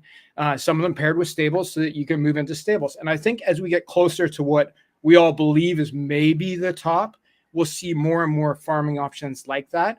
And as long as it's like blue chip farming providers, ones you trust, and you're moving from your not stable coin to a stable coin, right? Like just farming out of it is a great way to go, because as the price goes up, you have more of the stable coin, you have less of the not stable coin, and you've made yield in whatever that farming token happens to be, which may or may not have liquidity. But that's an important part of the equation, is what do you do with that farming token? What farming token is it? Does it have utility? Things like that. But we know that Ink has liquidity. It doesn't have utility. We know that 2Fux has liquidity and utility, as well as the Fux tokens. And there's a couple other things out there like that are worth looking at too, including the 9-inch DEX, which has both utility and liquidity attached to their BBC token that they pay out as yield on some pools. Like there's things to look at, things to understand. And the concept of moving into stables via farming, that's going to let some people hold maybe longer than they would have. But if you start early enough, I think there's a win there for a lot of people. So Yeah, just an idea. Oh, those are very good points, because exiting into stables using the farms is actually something that I had not considered, and it's a little bit more lucrative, right? Because not only are you able to avoid the issue of slippage, right, but you're also able to accumulate that yield token. In this case, incentive. If you were in the Pulse X USDC pool or any of the other stable coins that Pulse X is paired with. So you're also able to accumulate the yield, which is incentive, and so that's like more money in your pocket, right? Yep. So aside from, like, for example, in other ecosystems, like if you're providing the LP, right, you're earning the fees. But if you're in farm, if you're in a farm, you're gonna be able to earn the LP fees, and then you're also going to be able to earn the yield token as well. So that's like a double whammy, pretty cool thing that they've got going on there. The distinction, I think, that a lot of people need to understand that Fast Abdul made is that you have to be in a farm and you have to be in a pair that you trust, and it's probably not going to rug you, right? So that's why he made the example of the Pulse X stable farm and not like a Pulse X shitcoin farm, because I guarantee versus Pulse Latina type situation is what you want to avoid, right? So especially when you're talking big bucks, like if you got, $500, you can do some experiments, right? But like if you're the top of the bull market and you're a freaking Chad like all of us, and you got like $10 million, well, don't put it into the Pulse Latina clone. That's a bad plan, right? Put $500 in if you want, but not all of your money. But like one point that's important to understand there is that, like, there's no time where everything just shuts down. Like, oh, it's the top, turn everything off, right? So, and we may or may not know when that is, but like, it won't just turn off. It'll keep going and going. So having a plan where you're moving to stables over time, then once you have said stables, you don't have to pull them to fiat and show the government how much money you made in a way that they can understand very easily. You can keep them on the Pulse chain. You can farm stable to stable pairs, right? And there's 5 or 6 good options of those. And right now they're paying, like, let's say 15%. But like, when we get towards, closer to the top, there'll be more economic energy pushed towards those pairs. And I could see them paying more in the range of 30%. And sometimes there's even anomalies where you can get into like a 60% range and that sort of thing. So like, yeah, if you can make 100% farming 2 stables and then 30% farming just in stables with no impermanent loss, USDC paired against USDL, paired against PXDC, that kind of thing, right? Then that's a pretty good way to wait out the next bear market, in my opinion. Agreed. Yeah, that's ultimately my whole plan is literally just to. I mean, why not accumulate yield in a stable pair? Dude, after this bull market, there's gonna be like, just so much. Yeah, we can hear you, Nate. You were saying it, all that stuff at the same time as Jay, so it was kind You're of. frozen, my friend. Oh, never mind. I thought he was frozen for a second. He was so still. I thought the same with you not too long ago. No, but like I was just speculating. Like, a lot of people's plan is to, like, yield farm stables during the bear market. So I'm just wondering, like, if everyone's being the mid curver here and we're all in the middle of the bell curve, like, there's going to be like millions of dollars in all these stable coin pools, and it's just like everyone and their mother's going to be in like stable coin pools, and it's going to be like, damn, we all had the same idea. It's just like, everyone exits crypto and buys real estate, and so like we all do it like at the same time, and so like none of us are able to get into real estate because we've all already bought all the houses, and it's like, fuck, we fucked ourselves again. So Yeah, you gotta I don't know about gotta that. do what Here's other the thing people you're aren't missing. doing. Will, Yeah. you're missing that, man. There's a very few amount of people that are actually going to be smart enough to do that. And yes, there's going to be a lot of money, but you know for a fact that it's going to be like 90% of people are going to get stuck holding bags because it's going to go higher. Don't worry, there's another 10x in it. And meanwhile, us at the DRT here are like, we should probably take something out. Just take something out, and then they're like, no, it's gonna go another 100x, and yeah, it's gonna go down from there, and they're gonna get stuck, and then they're gonna be mad and salty. Meanwhile, me, you, Jay, and Abdul over here, we're gonna have pulled out our stables, and then we'll be farming our stables, eh? We're pretty lucky also because of the 1% rule, so you can pretty much always count on only about 1% of your audience takes action on the things you're talking about. So there's only 21 people watching right now. So fortunately, there's 4 of us on the panel. So all 4 of us are going to be doing whatever the smart thing is. And then like 0.2% or 0.2 of a person is going to be doing the same thing as us. So there's going to be 4.2 people all going in and doing stablecoin yielding and all that stuff. But yeah, you're absolutely right, Nate. I'm like, that is one of the tricky things is like 90% of everyone's not going to make it. And it's like, oh shit, I wonder if I'm going to be really close to that 90% or if I'm going to just barely make it, or like what's going to be the deal. Abdul, question for you, my friend. So do you have it planned out what you're going to be working on in theoretically 2026, which is going to be our next bear market? Like, what do you have planned after bribery's up and running really well? Two fucks is up and running really well. What are your next big goals over the horizon, both personally and with maybe any new projects that you're working on? Well, personally, I need to finish my freaking jiu-jitsu black belt before I get too old. I think I'm still good, but like, I'm pushing 50 here, and it's not going to get easier. So I'll get on that in the bear market. Though I will put some time in now, but yeah, I'll go hard in the bear market. Now, as far as protocols go and projects, like Yellow Cake and I are definitely, still focused on 2 fucks and the pulse chain. Like, we're going to have the bribery add-on for 2 fucks where people get bribes for the votes, which is like another yield utility for our token. We're working on the Camel Clan project, which is just about ready to be unveiled, which is where there'll be additional guaranteed no rug meme coins that are given out as yield on top of liquidity pools that people are already making yield on via 2 fucks. So again, the same concept. As far as the future past that, like, we're not done building and we have some ideas. We want to, I think the future is multi-chain. So that is definitely a consideration, right? Like, we're, the pulse chain is home, but it doesn't mean that we can't touch other things. So if there's protocols that involve bridges where you can do, cross-chain liquidity, cross-chain farming, the concept of leveraged farming is very appealing to me, especially when we start getting into like the bear market, right? Like, what if your LP token, that's your receipt for farming your LP pair, that's only paying 15% because there's $50 million in that LP pair?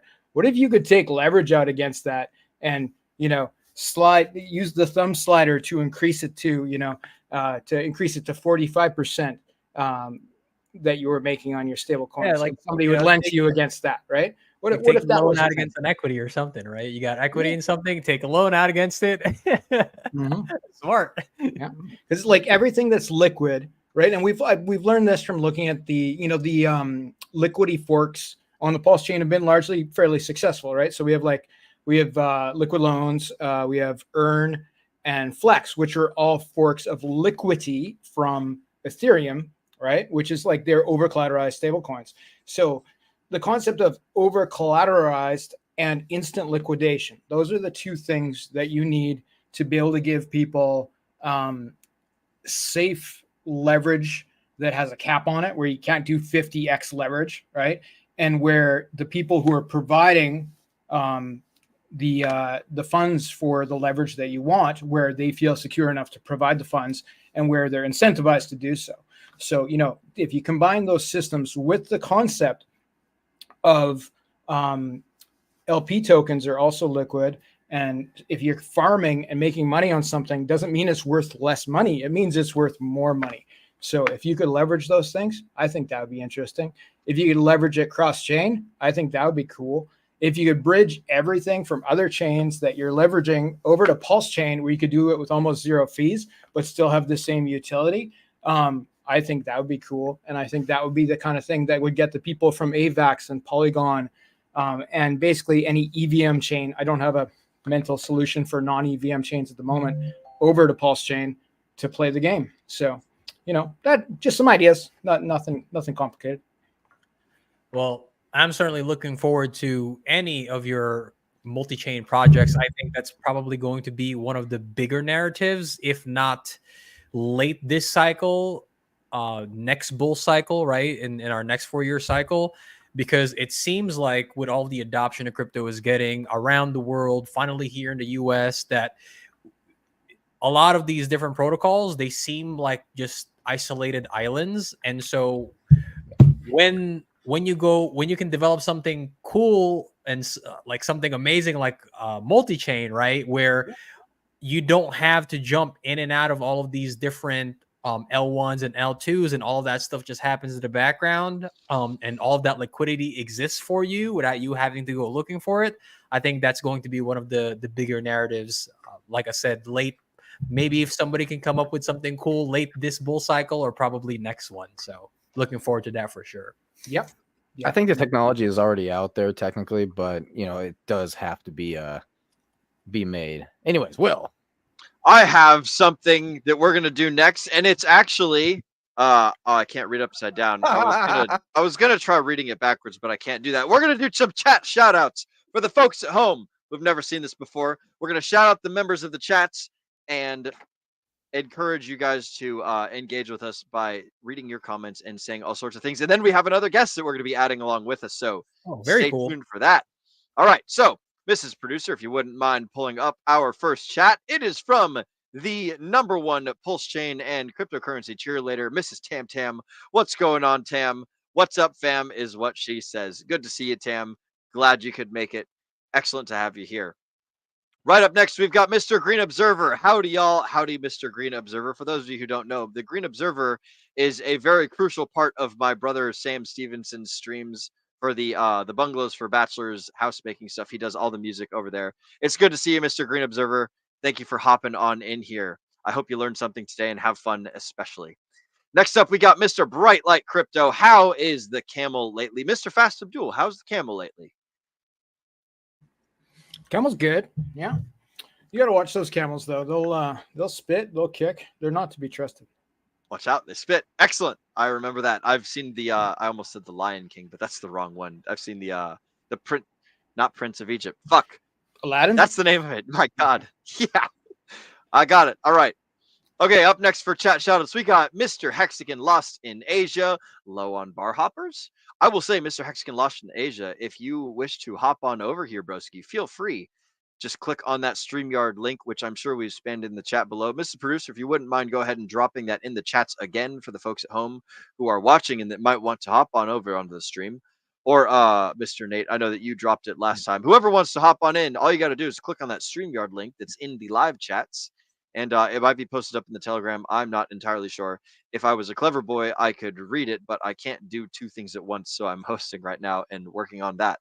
Next up, we've got Mr. Taylor saying, "What's good, D-Gens? What's good with you too, sir? Glad to see you, Mr. Taylor. Thank you for joining us." Right after him, we've then got Hellfish Haven with hashtag FKR. Now, I think, if I'm not mistaken, I think that FKR stands for frequently knowing Romeo, and that's got to be exactly what FKR stands for. If anybody wants to enlighten me on what hashtag FKR stands for, then feel free to do so after I cover these next two chats. The first one we've got is from the Body Mechanic. I would super chat, but there's no option for camels because YouTube is racist. I agree. YouTube is racist because they don't allow super chatting camels. That'd be pretty cool if you could just send an entire camel on over to the DJ Roundtable. I would eat a camel. Next up, we've got, if you don't read my comment, you are also racist. So Fortunately for you, Mr. Body Mechanic, I actually am a very good racer. I know how to race cars and race Hot Wheels and race bikes and race all sorts of things. So I am not one of those things.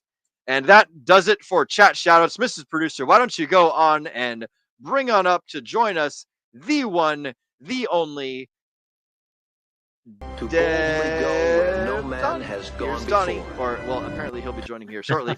What's up, bro? Hey, What's up, buddy? everybody?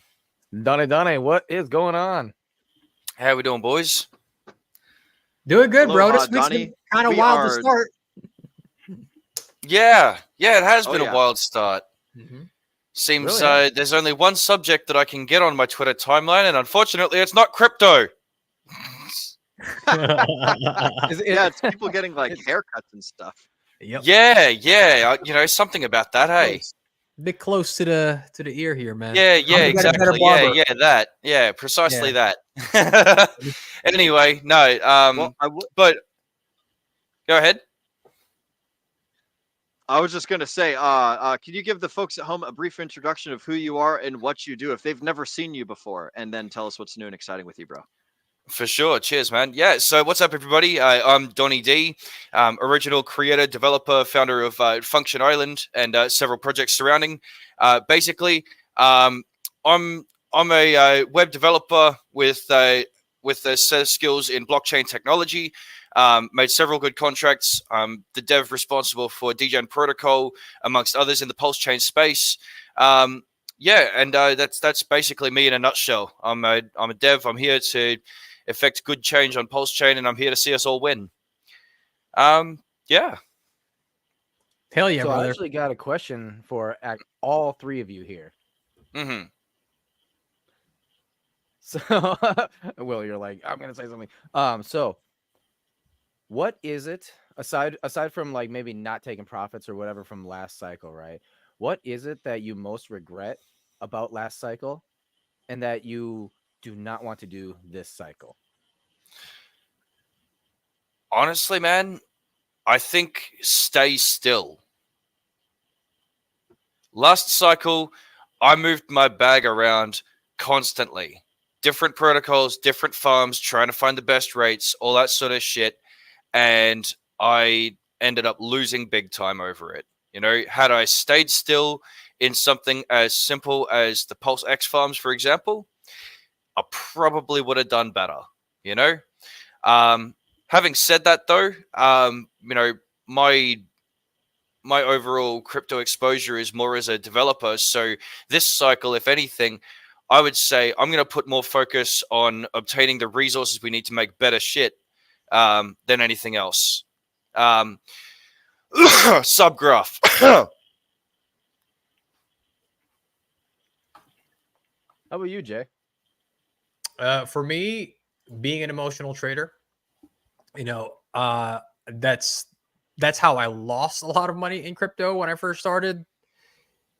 I think it's a lesson that I had to learn. It's something that I needed to, it's a pain that you need to feel, right? And it's because really the most valuable lessons they usually hurt and they usually leave a scar. And so that's certainly one of them.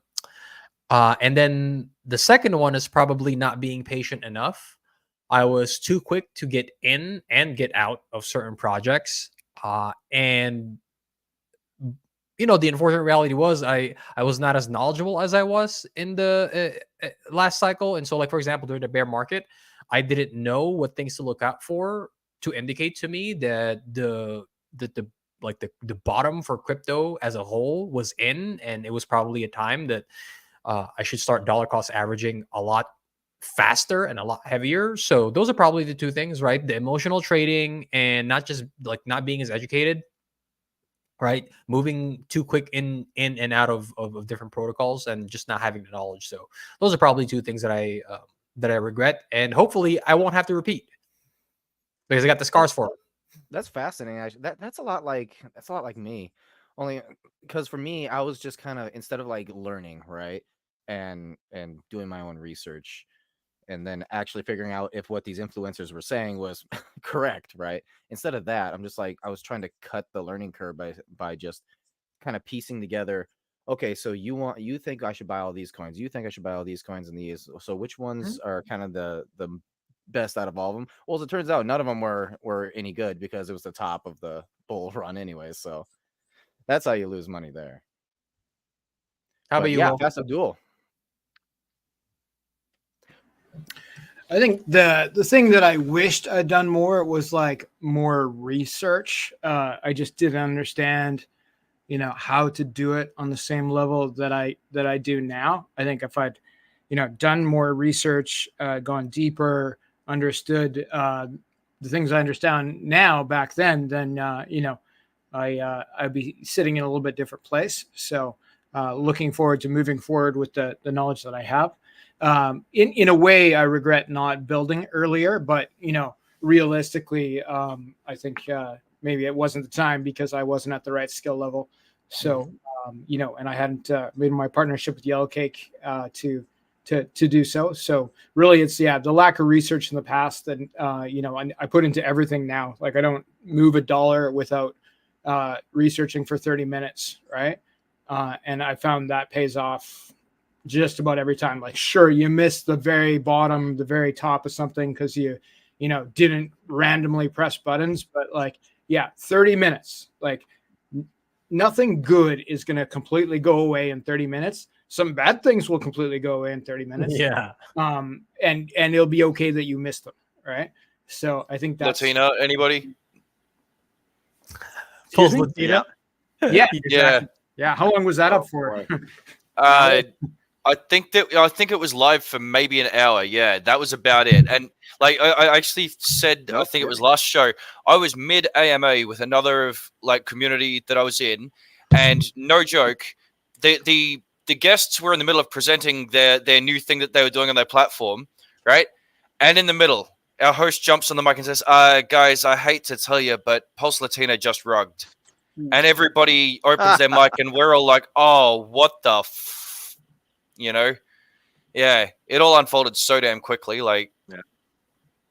Yeah, that was a strange one. It's sad to see a lot of the folks in the community get getting false flags and hopes and believing in a thing that I never put a lot of it was a couple just strange things, and I don't know how to describe it, but at the very beginning I was like, that doesn't seem real. First off, there's no girls on the internet. Second off, Right? there's no girls on the internet. And if there are, they're not in fucking cryptocurrency, right? no. And so I was skeptical from the beginning. It was so strange. And then to see that a whole bunch of people lost a whole bunch of money, it's like, oh damn, that sucks. Well, I hope they at least extract the lesson out of it and they're able to move forward and better. And it's good that it also happened during the bear, maybe not the bear market, but the very beginnings of the bull market, as opposed to when everything's in full swing and we're all just going crazy and going nuts and people lose actual boatloads of amounts of money and things. It's I saw this as more of a scratcher opportunity or something. Hopefully other people didn't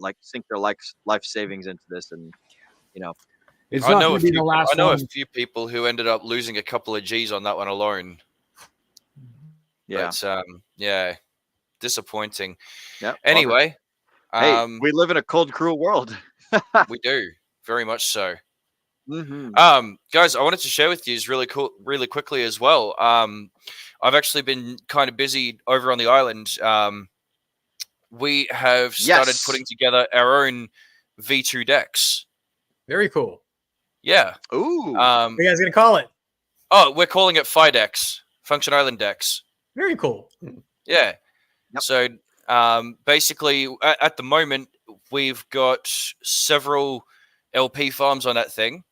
What's really cool about it is that they are feeless, right? You don't incur any fees for deposit or withdrawal. You just stake LP and you earn IDAI, which is the 1-for-1 backed stable token that Island creates as part of our up-and-coming lending leverage features. So just for standing up a market on our new decks that we're trying to build, you earn the piece that's going to let you make lending leverage positions later on down the track. Wait, So, is this another yeah. stablecoin that man. I can pull my profits into? Yeah, so IDAI, Something like that, Island DAI, 1-for-1 backed with DAI from Ethereum, can only be created with putting the DAI from Ethereum behind it. And basically, what we are doing in the island ecosystem is we will build contracts that we can give permission to from the IDI contract to borrow the underlying collateral, so long as the IDI is submitted in, right? So the reserve takes it out of circulation, lends you the underlying, and then you can do whatever you want with it, right?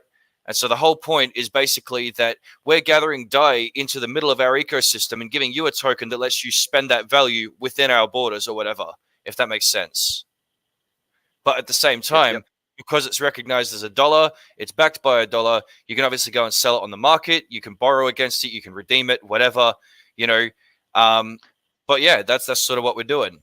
And really, the reason why we've taken this is because so many farms and dexes out there, they start by V2 Dex, Master Chef, inflationary token. And that's okay, right? That works for a few people and a few projects, right?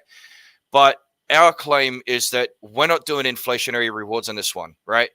You get tokens that are backed. There's no question of it going up and down, you know, fluctuating in value like an inflationary token that people would speculate on. You know that when you're putting your LP into these pools and earning, again, there's no fees to go in or out of them. You're just earning hard up dollars based on the trading fees collected through the DEX volume. So the APY basically is based on people using your DEX then? That's right, yeah. So Okay, the more projects we get on the DEX, the more trades, obviously, the better it works out. It's a standard Uni V2 fork, you know? Yeah. But the fees reduced to 0.2%, and then, yeah, all of it is basically thrown into printing more of those IDI tokens. Makes sense to me. Yeah, so we've been pretty busy like with it, that, bro. and I actually started working with PLUSD as well. They've actually got a farm with us too, so... Yes. Yeah, I was gonna say. So I don't know if oh shoot. Well, I wanted you to explain something a second ago. Oh yeah, Master Chef. So there's probably going to be a lot of people that are seeing this video for the first time that don't know anything about what a Master Chef is. Can you give a brief and quick description of what a Master Chef is? Sure. Master Chef is a series of staking pools that have been aggregated into one smart contract as opposed to one contract per staking pool. And the idea is that you stake liquidity tokens or single assets into a farm and you earn a reward token that is typically minted on demand, i.e. inflationary. It's a popular method for new dexes that are launching to gather and incentivize liquidity provision.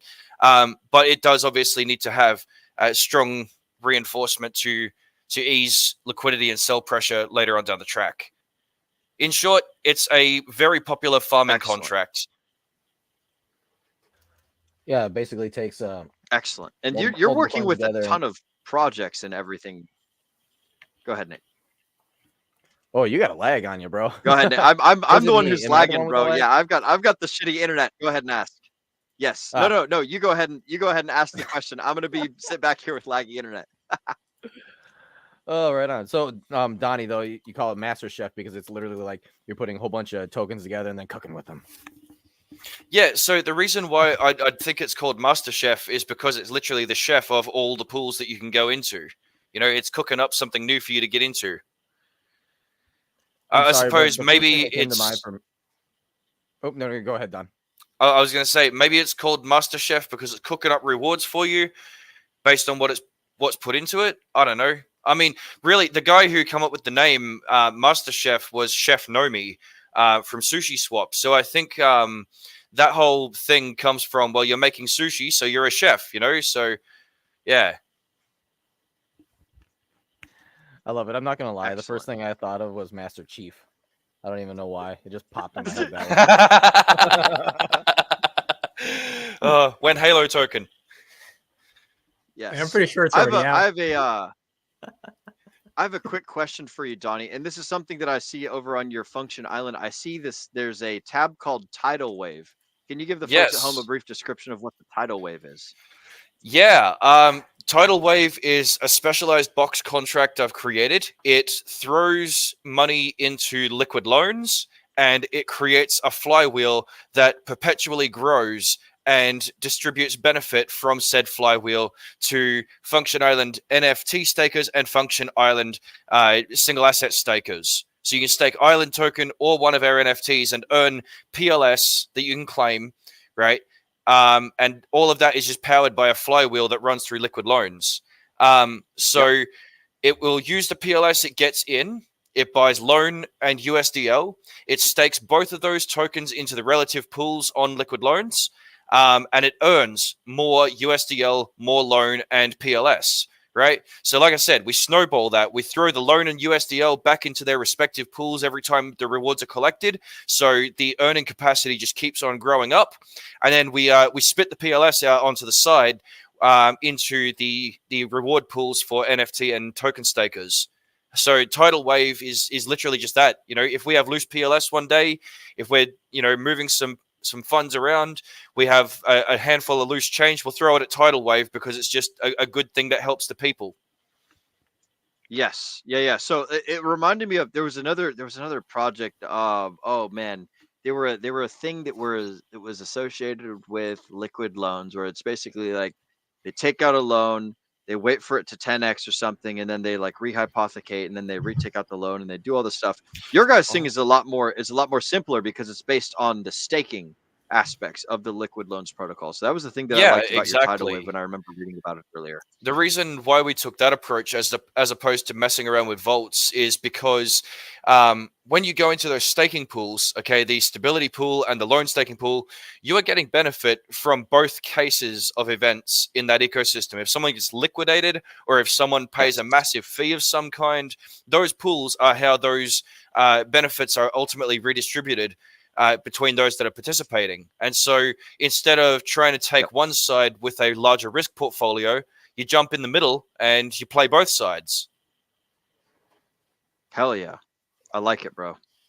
I like it. Yeah, we were just talking about liquid loans earlier on in the stream. I don't know if you caught the beginning half. We were talking about different ways that people might consider exiting this bull run, in liquid loans, like taking the loans and letting it get liquidated to have the collateral and then use that to transfer over into real world assets and things.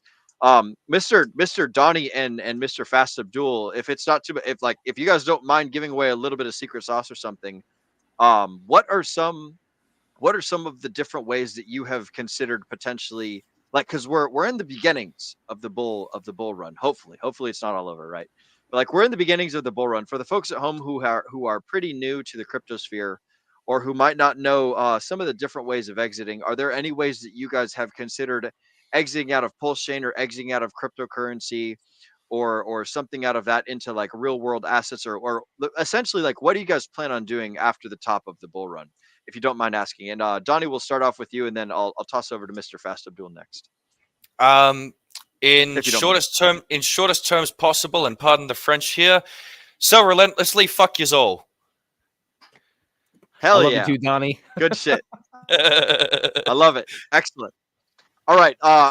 What do you think that there's some good, like, general ways that folks might get out, or that folks might sell their things, like not things that you might do yourself, but right. Like, what are ways that people could take profit or something like that? That's basically what I'm. Look, honestly, the strategy that I see a lot of people following is that they'll typically go into like a stable position when they feel like the top is coming about, right? That's a good chance to form a baseline and to indeed take your profits, right? If you know something is about to travel downwards in price, well then, yeah, of course you want to flip to stables before that happens. If you can get the strategy right, where, you know, you've ridden up the volatile asset during the bull, you flip into stables at the top, it starts going down, you can actually start DCAing back into that token for the next run upwards as well, right? I think overall, the strategy that I'd be sort of looking at is exactly that, you know, into stables near the top, and then start DCAing again when you see it going down or whatever, you know, or even if it starts going back up again. I mean, what's the worst that's going to happen? You turn into stables, you can start buying again, simple as that, you know? Well, so like, one thing for the folks at home to consider is, like, we did have that USDC depegging, which, like, and there have been a couple. When did that happen though? Failed. So, that happened last year. That happened late or year before. I think it was like a year ago.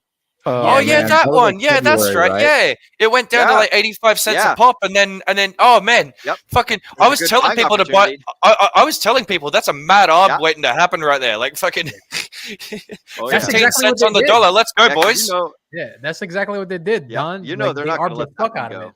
It didn't last a long time. No, Yeah, no, I that's can't exactly what the imagine so. OA I mean, did. flash loan capabilities and all. I mean, it would have taken one nerd maybe a few minutes to have one of those up and running. Like, What? Yeah. Just one nerd, bro. Just Dude, there's one some nerd. smart cookies Yeah. out there making the kick-ass bots. Mr. Fast Yeah. Abdul, earlier you were talking about the 80-20 pools and people using that as a means to exit a like a token or a coin position or something like that. And I wanted to pick your brain here for a second.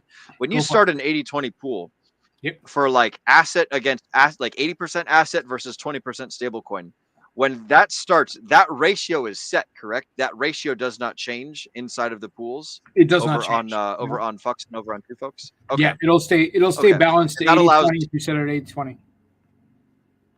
and that allows the price to shoot up really fast, and it doesn't drop as fast because I forgot the reason. Can you mention that again? Well, because there's some buy support there, right? Whereas if like you're, Mhm. you know, if you only have if the price, if you set your sell at 10 cents and you're not providing any support under 10 cents, then it can hit 10 cents where you're selling on top on a V3 pair. But if there's nothing underneath, it'll just fall down, right? So with the 80-20 pair, there's Oh, 80% is on the sell side, so it'll sell into that. It makes it easier for people to buy the token because 80% of the liquidity is paired towards selling the token, or them buying the token rather, and you selling the token. But if they decide to sell the token, there is still 20% support, right? So not as much support as a V2 pair that would be 50-50, but there's still some support versus zero support you could potentially have with a V3 pair where you were just selling at 10 cents and you weren't buying at 9.9 cents at all. You could go from 10 cents down to 5 cents if there's nothing in between, right? So with an 80-20 pair, there's always something in between. It's geared towards you selling out of that token into whatever the 20% is. But it still supports the community to some degree, right?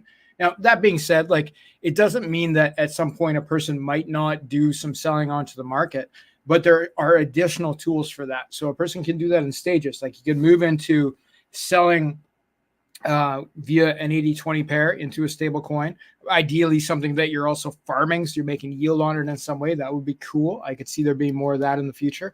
And then from there, you could move into the V3 where you have more on one side than the other, right? You could have 90-10 or even 100% with a smaller amount of tokens, or you could end up setting limit orders. And we are on Pulse Chain, we have Omnis and 9inch. I think Omnis is the only DEX aggregator that has limit orders across all the big DEXs. So you can set a limit order to sell at certain levels. And since Pulse Chain is so cheap, you don't have to set your limit orders to all sell at one level. You can set 10 limit orders to sell a little bit here, sell a little bit here, sell a little bit here, right? Like, so by doing a combination of these things, you can get out without dumping a token price on yourself, without creating a panic for people that will mean that you get less in the end, right? Which is really, from a greed standpoint is where we need to look at this because, like that's how people are thinking quite often. So realistically, this is actually better for you because you can get out without having to pay 20% slippage if you use strategies like this. And if you can be farming while you're getting out and paying no slippage and making, farming fees of various types, and that's an even bigger advantage. So, we already have great utility for this sort of thing.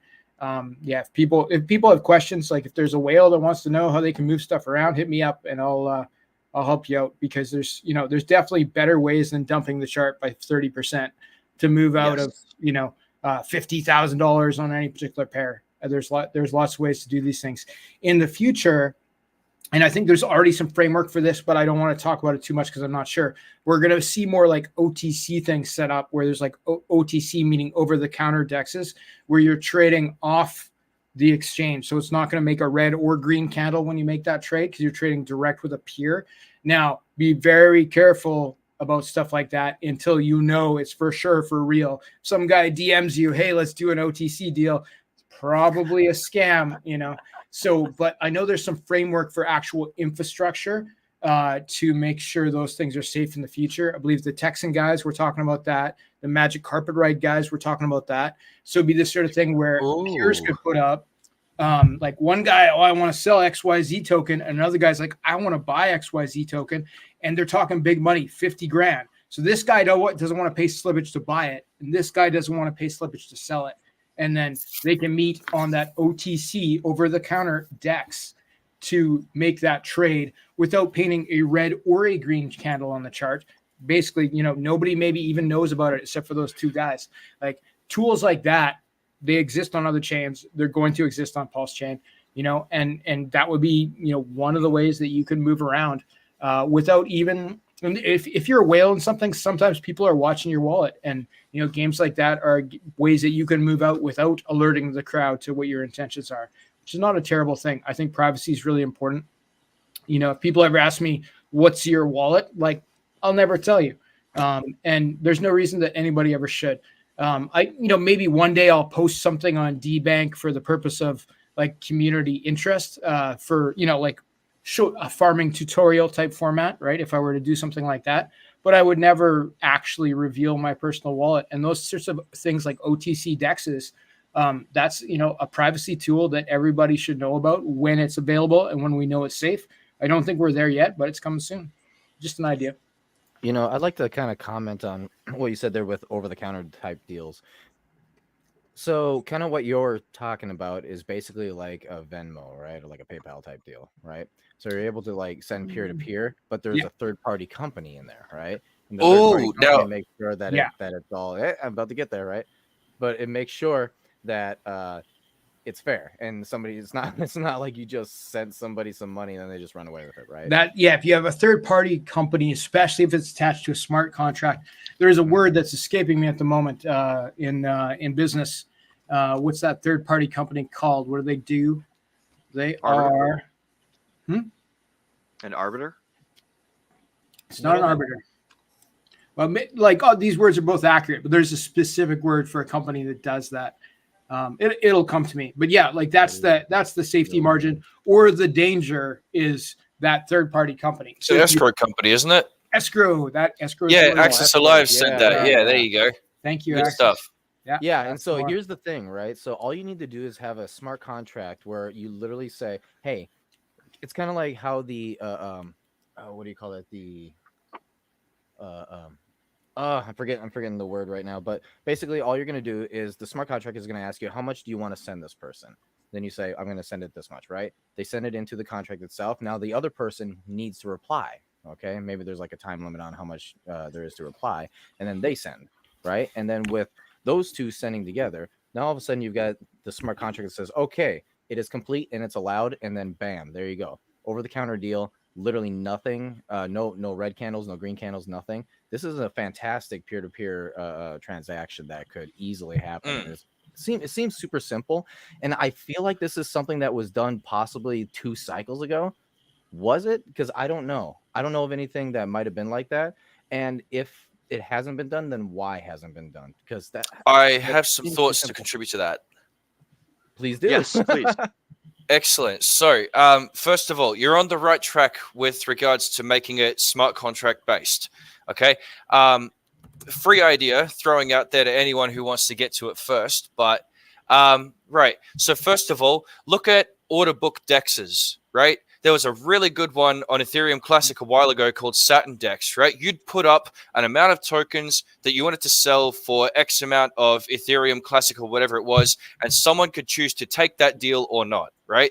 So similar sort of a setup, right? In that everybody punches in how many tokens they want to move, and instead of just like, taking it at face value there, right? You add a conditional of the 2 prices, right? A range at where they would still be willing to take that deal for that quantity of tokens, right?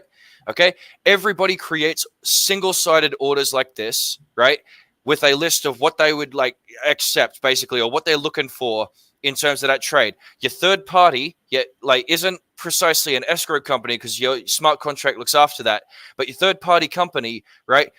Or you could incentivize it through like some kind of bounty for running the transactions, right? Is that everyone out there can basically say, oh, look, that fucking order matches with what this person wants. Bang, fucking market made, fee taken, out the door, Yep. You know what I like mean? This. Because then it You said holds this the on- two assets in escrow.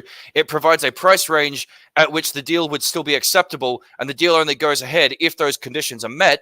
Plus, then third parties can always generate revenue by being incentivized to create those market like movements or whatever. Yep. There's some degree of centralization in all of this, which is we have to look at. But like, if you can make smart contracts that are the center of the deal, right? Like the thing that makes the deal happen, rather than like an actual entity that is holding the money for you. If it's in smart contracts that are immutable, and that the founder of said smart contracts cannot affect, then there's some safety there and more decentralization. But there's also contract risk, so you'd have to really trust that your stuff on both sides, both of you aren't going to put your stuff in and forget the code and then have it bricked in there forever.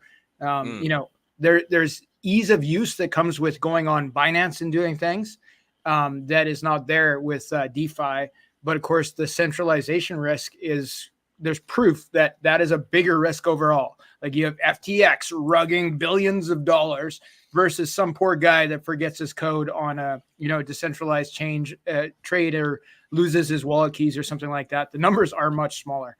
So I think that should be the focus, is to have these things governed by smart contracts. And we got some smart guys working on this stuff. So hey, hopefully it happens. Yeah.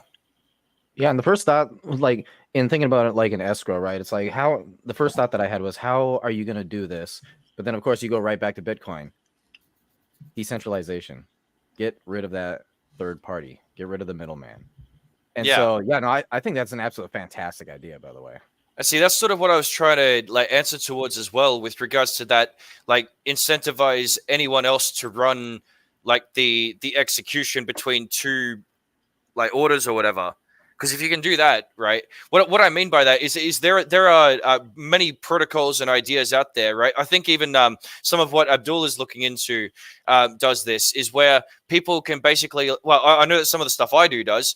We give people a small portion of whatever is being pushed through a particular piece of the ecosystem as compensation for running the gas or spending the gas that makes that transaction happen. It's basically putting a bounty on running that TX. You know what I mean?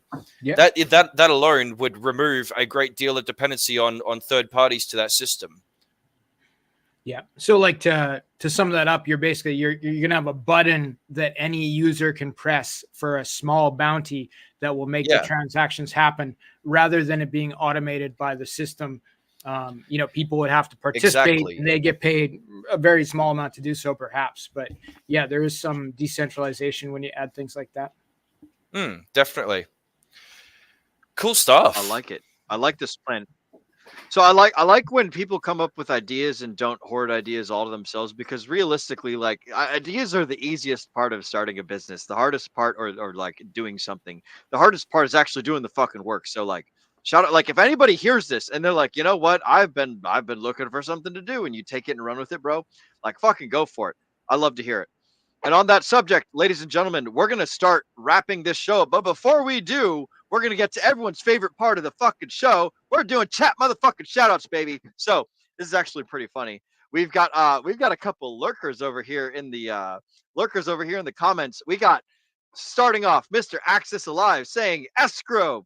Then right after that, we've got Mr. Brissology saying escrow. Then right after that, we've got Mr. Crispy saying escrow. I love your mustache in there, Crispy Man, by the way. That's fucking awesome, dude. I love the 80s porn stash. That's great. And then Access Alive finally saying fucking Crispy and Briss lurking. I love to see it. Dude, you guys, shout out to everyone in the chats. You guys are doing fantastic. This has been a hell of a conversation. And also, thank you very much to my panelists. Before we wrap up and end the show, I want to give you guys an opportunity to shout yourselves out. Tell the folks at home what you're doing in the near future and where can the folks find you. We're going to start off with Mr. Nate McGettit, then we'll go clockwise to Donnie, then Fast Abdul, then Agent J, and finish off with myself. Mr. Nate McGettit, what are you working on in the near future, and where can the folks find you? Oh, there's a lot of background things I'm working on right now, as far as DJ Roundtable goes. And then, it's just, I've been doing a lot of kind of looking into what possibly might be some really, really, really good plays. Obviously, it's a lot of speculation, so I'm not gonna I'm not gonna just throw everything out there and be like, heck yeah, go do this, go do that, because this is not financial advice. But there are some suspicious things that I speculate might be amazing plays in the end. So, go ahead, get into that Telegram, ask me some questions, because that's where you can reach me. The little QR code is right down there. Right past, if my finger goes past Fast Abdul over there, it's going to be right there. So go ahead, put your phone up there and join up. Other than that, yeah, I'm going to be on book club here Friday, and I'm not going to say anything about what the book is because somebody is running that one. And I'll let him go ahead and announce the book. Well, I mean, you can hint at it, or well, fuck, since I've got the stage right now, I'll go ahead I'm and say I'm gonna move it over to Donnie. right over here. Hi. Oh, okay. Very well, Mr. Donnie, please. Yeah. What do you got going cheers. on in the near future, brother? And where can the folks find you? Okay. Well, yeah. Look, I think what I'll be working on is this 6-pack, and I'm not talking about the gym. Yeah. So y'all can find me donfunction.pls.fyi. You head to that link and you can find my Twitter, YouTube, GitHub, all relevant links and all of that. Check my stuff out on functionisland.com, dgenprotocol.io. The partners page on Function Island is where you can find some of my other stuff. Yeah, guys, thank you very much for having me up here and letting me share and, pollute the airwaves a little. Excellent. Yeah, we're glad always to have good you, fun. Broski. Thank you for joining with us. And I've gone ahead and dropped the link down to donfunction.pls.fyi. That's in the chat. So for the folks at home, you guys can find that right there in the live chats. Mr. Fast Abdul, where can the folks find you, and what are you working on in the near future, my friend? Well, Will, I'm freaking everywhere, and we're taking over is what's happening. So our website is 2fucks.io. That's 2phux.io. You'll see links to our Telegram room, Twitter, etc. there. We are the blue chip farming spot on the Pulse chain. So we have APRs over 200%. We have single-sided staking. We have LP farming, all that sort of thing. We're expanding from the realm of traditional DeFi to the realm of meme coins with our Camel Clan project, where we're going to be launching guaranteed no rug meme coins via the Camel Clan, along with NFTs that will be fed as additional yield on top of already lucrative pairs on the 2fucks yield aggregator that's built on top of the Fux exchange. So watch out for that very soon. Yellowcake's working with the devs, and they're almost ready. So very soon we're going to be revealing these additional meme coins with guaranteed no rug resources. And we're going to be working with as many communities as possible. So we're going to be providing additional utility for these meme coins. We're going to be working with 9inch, maybe distributing something to BBC stakers, that sort of thing, launching meme coins via their meme coin launcher. We're going to be working with Function Island, maybe providing some utility for these brand new meme coins on things that maybe Donnie could build for us. That's something that we can talk about. And there's going to be NFTs made by people you know, who may or may not be in the chat right now, that could be issued for free to people who hold the correct amount of the correct tokens on the correct day. Things like that will be what the Camel Clan is about. So the Camel Clan is a fun thing, but it's attached to a very serious thing, which is the 2phux convex fork for the Pulse chain, which is, like I said, that's your blue chip yield resource on the Pulse chain. And we're going to work with everybody who is here for business and here for fun to make the Pulse chain be a success. And we're gonna keep going until it's done. So we're really just getting started here, guys. And I do appreciate the airtime. Thanks for having me. Yeah, always glad to have you, brother. my friend. Mr. Agent J, go ahead. Yeah, as always, thank you to our wonderful guests here on the Whiskey Wednesday. Thank you for joining us this wonderful Wednesday evening. Thank you to chat for joining us. And then for those of us who will be joining in the replay, as always, we know that time is your most valuable asset. So we do appreciate that you spend some of that time here with us. As always, you can find me on X at _P90Hex, on Instagram at agent_J Schroth. Like the damn video, comment, subscribe, scan that QR code, get in the Telegram channel if you want all the alpha, because we do emergency streams on the weekly. The Tuesday Telegram calls with myself, Dace, and Tracker are exclusive to the Telegram channel. So if you want to catch some of that information and the news as it drops when the market's heating up or cooling down, get in the Telegram chat. Will, take us out, my friend. Alrighty, ladies and gentlemen, boys and girls, crypto degenerates, ducks and squirrels. I'm pouring a beer right now because it's motherfucking Whiskey Wednesday. I'm drinking me some Mick Ultra. This is American light beer, 4%. So none of that strong Canadian or Australian stuff. But that's what I'm sipping on for the end of this. Like we had said earlier, I'm going to be running book club this Friday, which is 2 days from now. So you guys can hop on over to the DGen Roundtable YouTube, which you're already at, youtube.com/@DGen We're going to be covering the book called The Ideal Team Player by Patrick M. Lencioni, or Patrick L. Lencioni. Doesn't matter what his name is. The book's called The Ideal Team Player, and it basically talks about how to be a good person and how to work well with other people. This is something that you should consider if you're an employer, if you're a podcaster, if you're a person who meets people in the street, if you're a guy who likes to, have friends and influence people. The three qualities that are listed in this book, specifically in the realm of employment, are super duper helpful. And I will say that this book has been extremely eye-opening for me. So I'm super happy to cover it on this next Friday. And then next Friday, I don't know what Zenith is covering. We'll get back to you on that one. And then later on this Sunday, the DGen Roundtable is going to be doing our Sunday weekly show. Again, all of our shows here that you find, they all start at 8 p.m. Eastern on Wednesday, Friday, and Sunday. Like they had said before, make sure that you guys subscribe to the... Oh no, my mouse has died. That's obnoxious. Make sure that you guys subscribe to the DGen Roundtable. I'm going to have to use my backup mouse here. Make sure you guys subscribe to the DGen Roundtable YouTube channel, which you're already on. And then after you do that, go ahead and join our Telegram. Now I got to find my cursor. There we go. Awesome, sweet. So I can actually click on the cursor and copy it over and then drop it into the chat right now. So if you guys don't want to copy that QR code, or if you don't want to read through our description below, what you can do is you can go to t.me/DRT join now, and that will bring you into the DGen Roundtable podcast Telegram group. Or you can also go to bit.ly/degenerate roundtable. That will also bring you over there. I want to thank you all, like Mr.